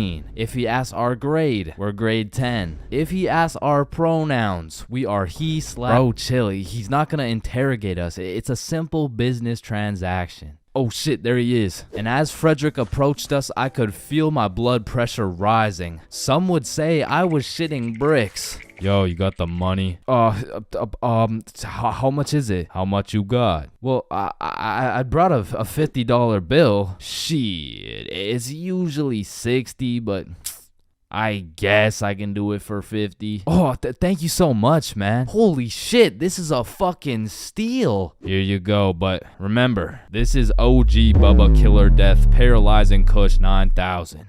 It got its name for a reason. Don't worry, we do weed all the time. Yeah, we're super teenager and shit. Yeah, sure, whatever, man. Well, have a good day, sir. And at last, 50 bones later, we had acquired some kush. Now, this wasn't our first time smoking, but our tolerance levels were low as fuck. So we pass around our first pre-roll, coughing up a fucking storm. And then we smoke up the next one and the next one until we're indubitably zooted. God damn. Are y'all feeling it? Shit, yeah, I'm feeling it. Well, what about you, Chains? Shit, I think he's feeling it. And as we made our way back to Bob's crib, my frame rates were dropping, my eyes were drying up, and my brain cells were unresponsive. In other words, I was fucking fried. We get back to Bob's crib and all I can think about is food. The munchies had hijacked my brain, but luckily for me, Bob's mom had just went shopping. Unluckily for Bob's mom, she was gonna have to go shopping again. The boys and I threw on The Amazing World of Gumball on TV and we fucking demolished every single crumb from Bob's cabinet. Cause goddamn, Frederick Gordon Williams was right. They don't call it the OG Bubba Killer Death Paralyzing Kush 9000 for no reason.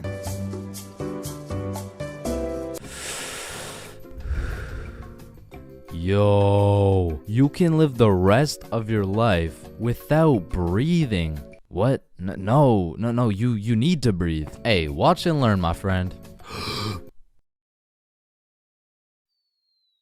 Oh, shit. Would you look at that? Okay, class, today we're gonna be studying atoms. Yes, Chains. If we're made out of atoms, and we're studying atoms, does that mean atoms are studying themselves?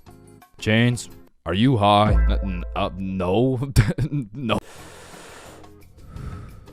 Damn. You know how everyone says, oh, I took a shit? No, you never take a shit. You leave it. Yo, guys, I just took the meanest shit I've ever seen. Hell no. Bro, isn't it crazy that you can imagine what it would feel like to lick any object you look at? Bro, why are you looking at my balls like that? Oh, hell no.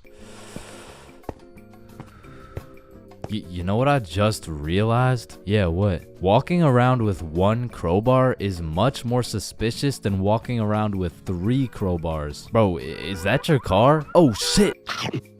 Yo, this burger is busting in my mouth right now, bro. I know, this shit is scrumptious. The ham, it's just exquisite. But wait, ham? There's no ham in the burger. It's a hamburger, dumbass. Of course there's ham in the burger. No, the patty, it's made out of beef. Bruh, that's like saying a hot dog isn't made out of a dog, for Pete's sake. Damn, you're high as shit. Okay, when I say sun, do you think of day or night? Obviously the day, that's when the sun's out. Okay, makes sense. But what if I were to tell you that you see more suns in the sky at night than you do in the day? Whoa. You are hereby sentenced to 35 years in jail for repeatedly kicking a pregnant woman. Objection, Your Honor. When you really think about it, everyone in this room has repeatedly kicked a pregnant woman before. Even you, Your Honor. Fuck. Holy shit. Horses are naysayers. Sir, I am very sorry to inform you the STD results came back and you are positive for chlamydia, gonorrhea, trichomoniasis, syphilis, chlamydia, herpes, HPV, HIV, and chlamydia again. Somehow you got 3 cases of chlamydia. Damn, you know what that made me realize? That you should wear a condom? Nah, life is a sexually transmitted disease that will 100% lead to death. Damn right, sir, you got 3 days to live. You ever think about how old cars are looked at like, look at this dude's old ass car. He's broke as shit. Damn, at least my car isn't as old as this dude's. Holy shit, this guy's car is a shitbox. Damn. Look at that vintage car. Wow, that guy's car is insanely old. He's gotta be a millionaire. What the fuck? Is that Fred Flintstone? Whether we like it or not, we were all once inside some balls. Facts. I'm talking in the testes. Damn. I'm talking in the family jewels. real. I'm talking in the nut storage. I'm talking in the Brutal. semen spheres. God damn, Todd's really laying down some mean pipe over there. You know, Todd beating down those doonies really got me thinking. Most people are made in a bed, born in a bed, and die in a bed. Damn. Bro, stairs were made to make a really big fall into a bunch of small falls. Oh, shit, are you good? You know, someone probably still gotcha knows from years and years ago. Gotcha knows, give it back. It's me. What? What do you mean? It's me. I am the one who gotcha knows. Wait, are you serious? Yes. Dude, give it back. Or what? Give it back. No, it's my nose now. You gotta eat the frog. No, just eat the frog. Nope, one bite. Not doing it. You just gotta try it. I'm not eating the frog. It tastes like chicken. Yo, mama tastes like chicken. Come on, it's tradition. You I don't have give to a fuck. eat the frog. Damn, traditions are really just dead people peer pressuring us. Eat the frog, pussy. That's why you're dead, bitch. Listen, I just can't wrap my brain around it. Yeah, what's up? Can you tell me why the fuck we park on the driveways and we drive on the parkways? It makes no God. sense. Hey Alexa, order some extra large magnums real quick. No, we both know you get absolutely 0 bitches. Alexa, you literally Alexa, got stop, no reason stop. on top of that, Alexa, you and I both know Alexa, you are a shut size up. small condom boy. Bro, over the next generation, we're gonna see a serious decline in the number of people who are named Alexa. Damn. Wow, that's quite a beautiful birdhouse right there. Yeah, do you think it's made out of wood? Oh yeah, for sure. And where does wood come from? Fuck do you mean where does wood come from? It comes from a tree. Exactly. Are you thinking what I'm thinking? People trees cut fuck down each other and birds' make houses tree to make babies? birdhouses. Oh, The fuck? yeah, I meant people cut down birdhouses to make birdhouses. As you get older and older, a life sentence continues to become less threatening. Yo, there's probably a point where you just don't give a fuck. Put the money in the bag, bitch. I hereby sentence you to a life sentence in prison. 3 days later. Whoops. Oh. Okay, how the fuck did somebody look at all these rocks and trees and shit and just think, yeah, I can make a Wi-Fi out of this? Why is it a chair, bro? Someone tell me why it's a chair. You see, the word chair actually originates from the word cathedra, which is a combination of Latin words that mean sit and down. Incidentally, the word cathedral got its name as it is the seat or chair of the bishop. Oh, damn, this sandwich is about to go crazy, bro. Wait, that sandwich would hit way harder if we smoked before you eat it. Oh, okay, yeah, you right. A few moments later. Damn. What? Damn. My sandwich went bad. Nah, when you think about it, your sandwich didn't go bad. Something just started eating it before you did. Whoa, that's crazy to think about. Wait, Are you eating my sandwich right now? You gotta be faster than that, bro. I'm talking inside the cum factories. For real. I'm talking Damn. inside the sperm bank. For real. I'm talking inside. These nuts. I'm That's talking in the crazy. Dwayne the Rock Johnsons. Damn. Nah, fuck you. Hey, fuck you then. That's why you eat meat. I don't eat meat. I'm vegan. Oh shit, same. But you're still a bitch. Okay, and I still laid pipe on your mom. Yo, what's going on here? He called me a bitch, and he said he had sexual intercourse with my mom. Yo, calm down. I thought you guys were both vegan. Yeah, we what are. about it? If you guys are both vegan, are you guys really beefing? Damn, that was unfunny as fuck. Should we just beat his ass? Yeah, we should. Shit, damn. I see here. Looks like your toothpaste hasn't been doing the job. Try this one. 9 out of 10 dentists recommend this toothpaste. Wait a minute. If dentists make their money off people having bad teeth, and 9 out of 10 dentists recommend this toothpaste, why would I choose to use this one? Go. Shit, he knows. Man, you ever think about how the ocean is just some really big soup? Damn, I guess you're right.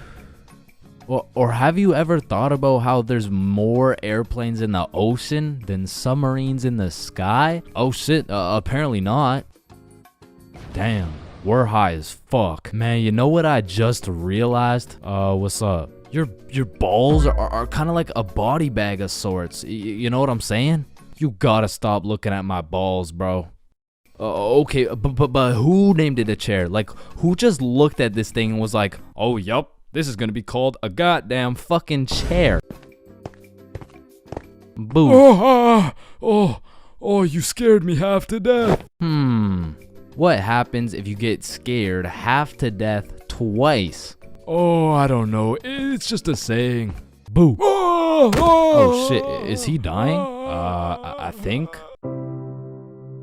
Damn.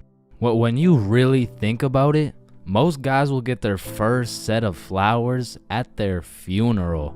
That's some real shit. Wait, Chains, are you high at a funeral? No.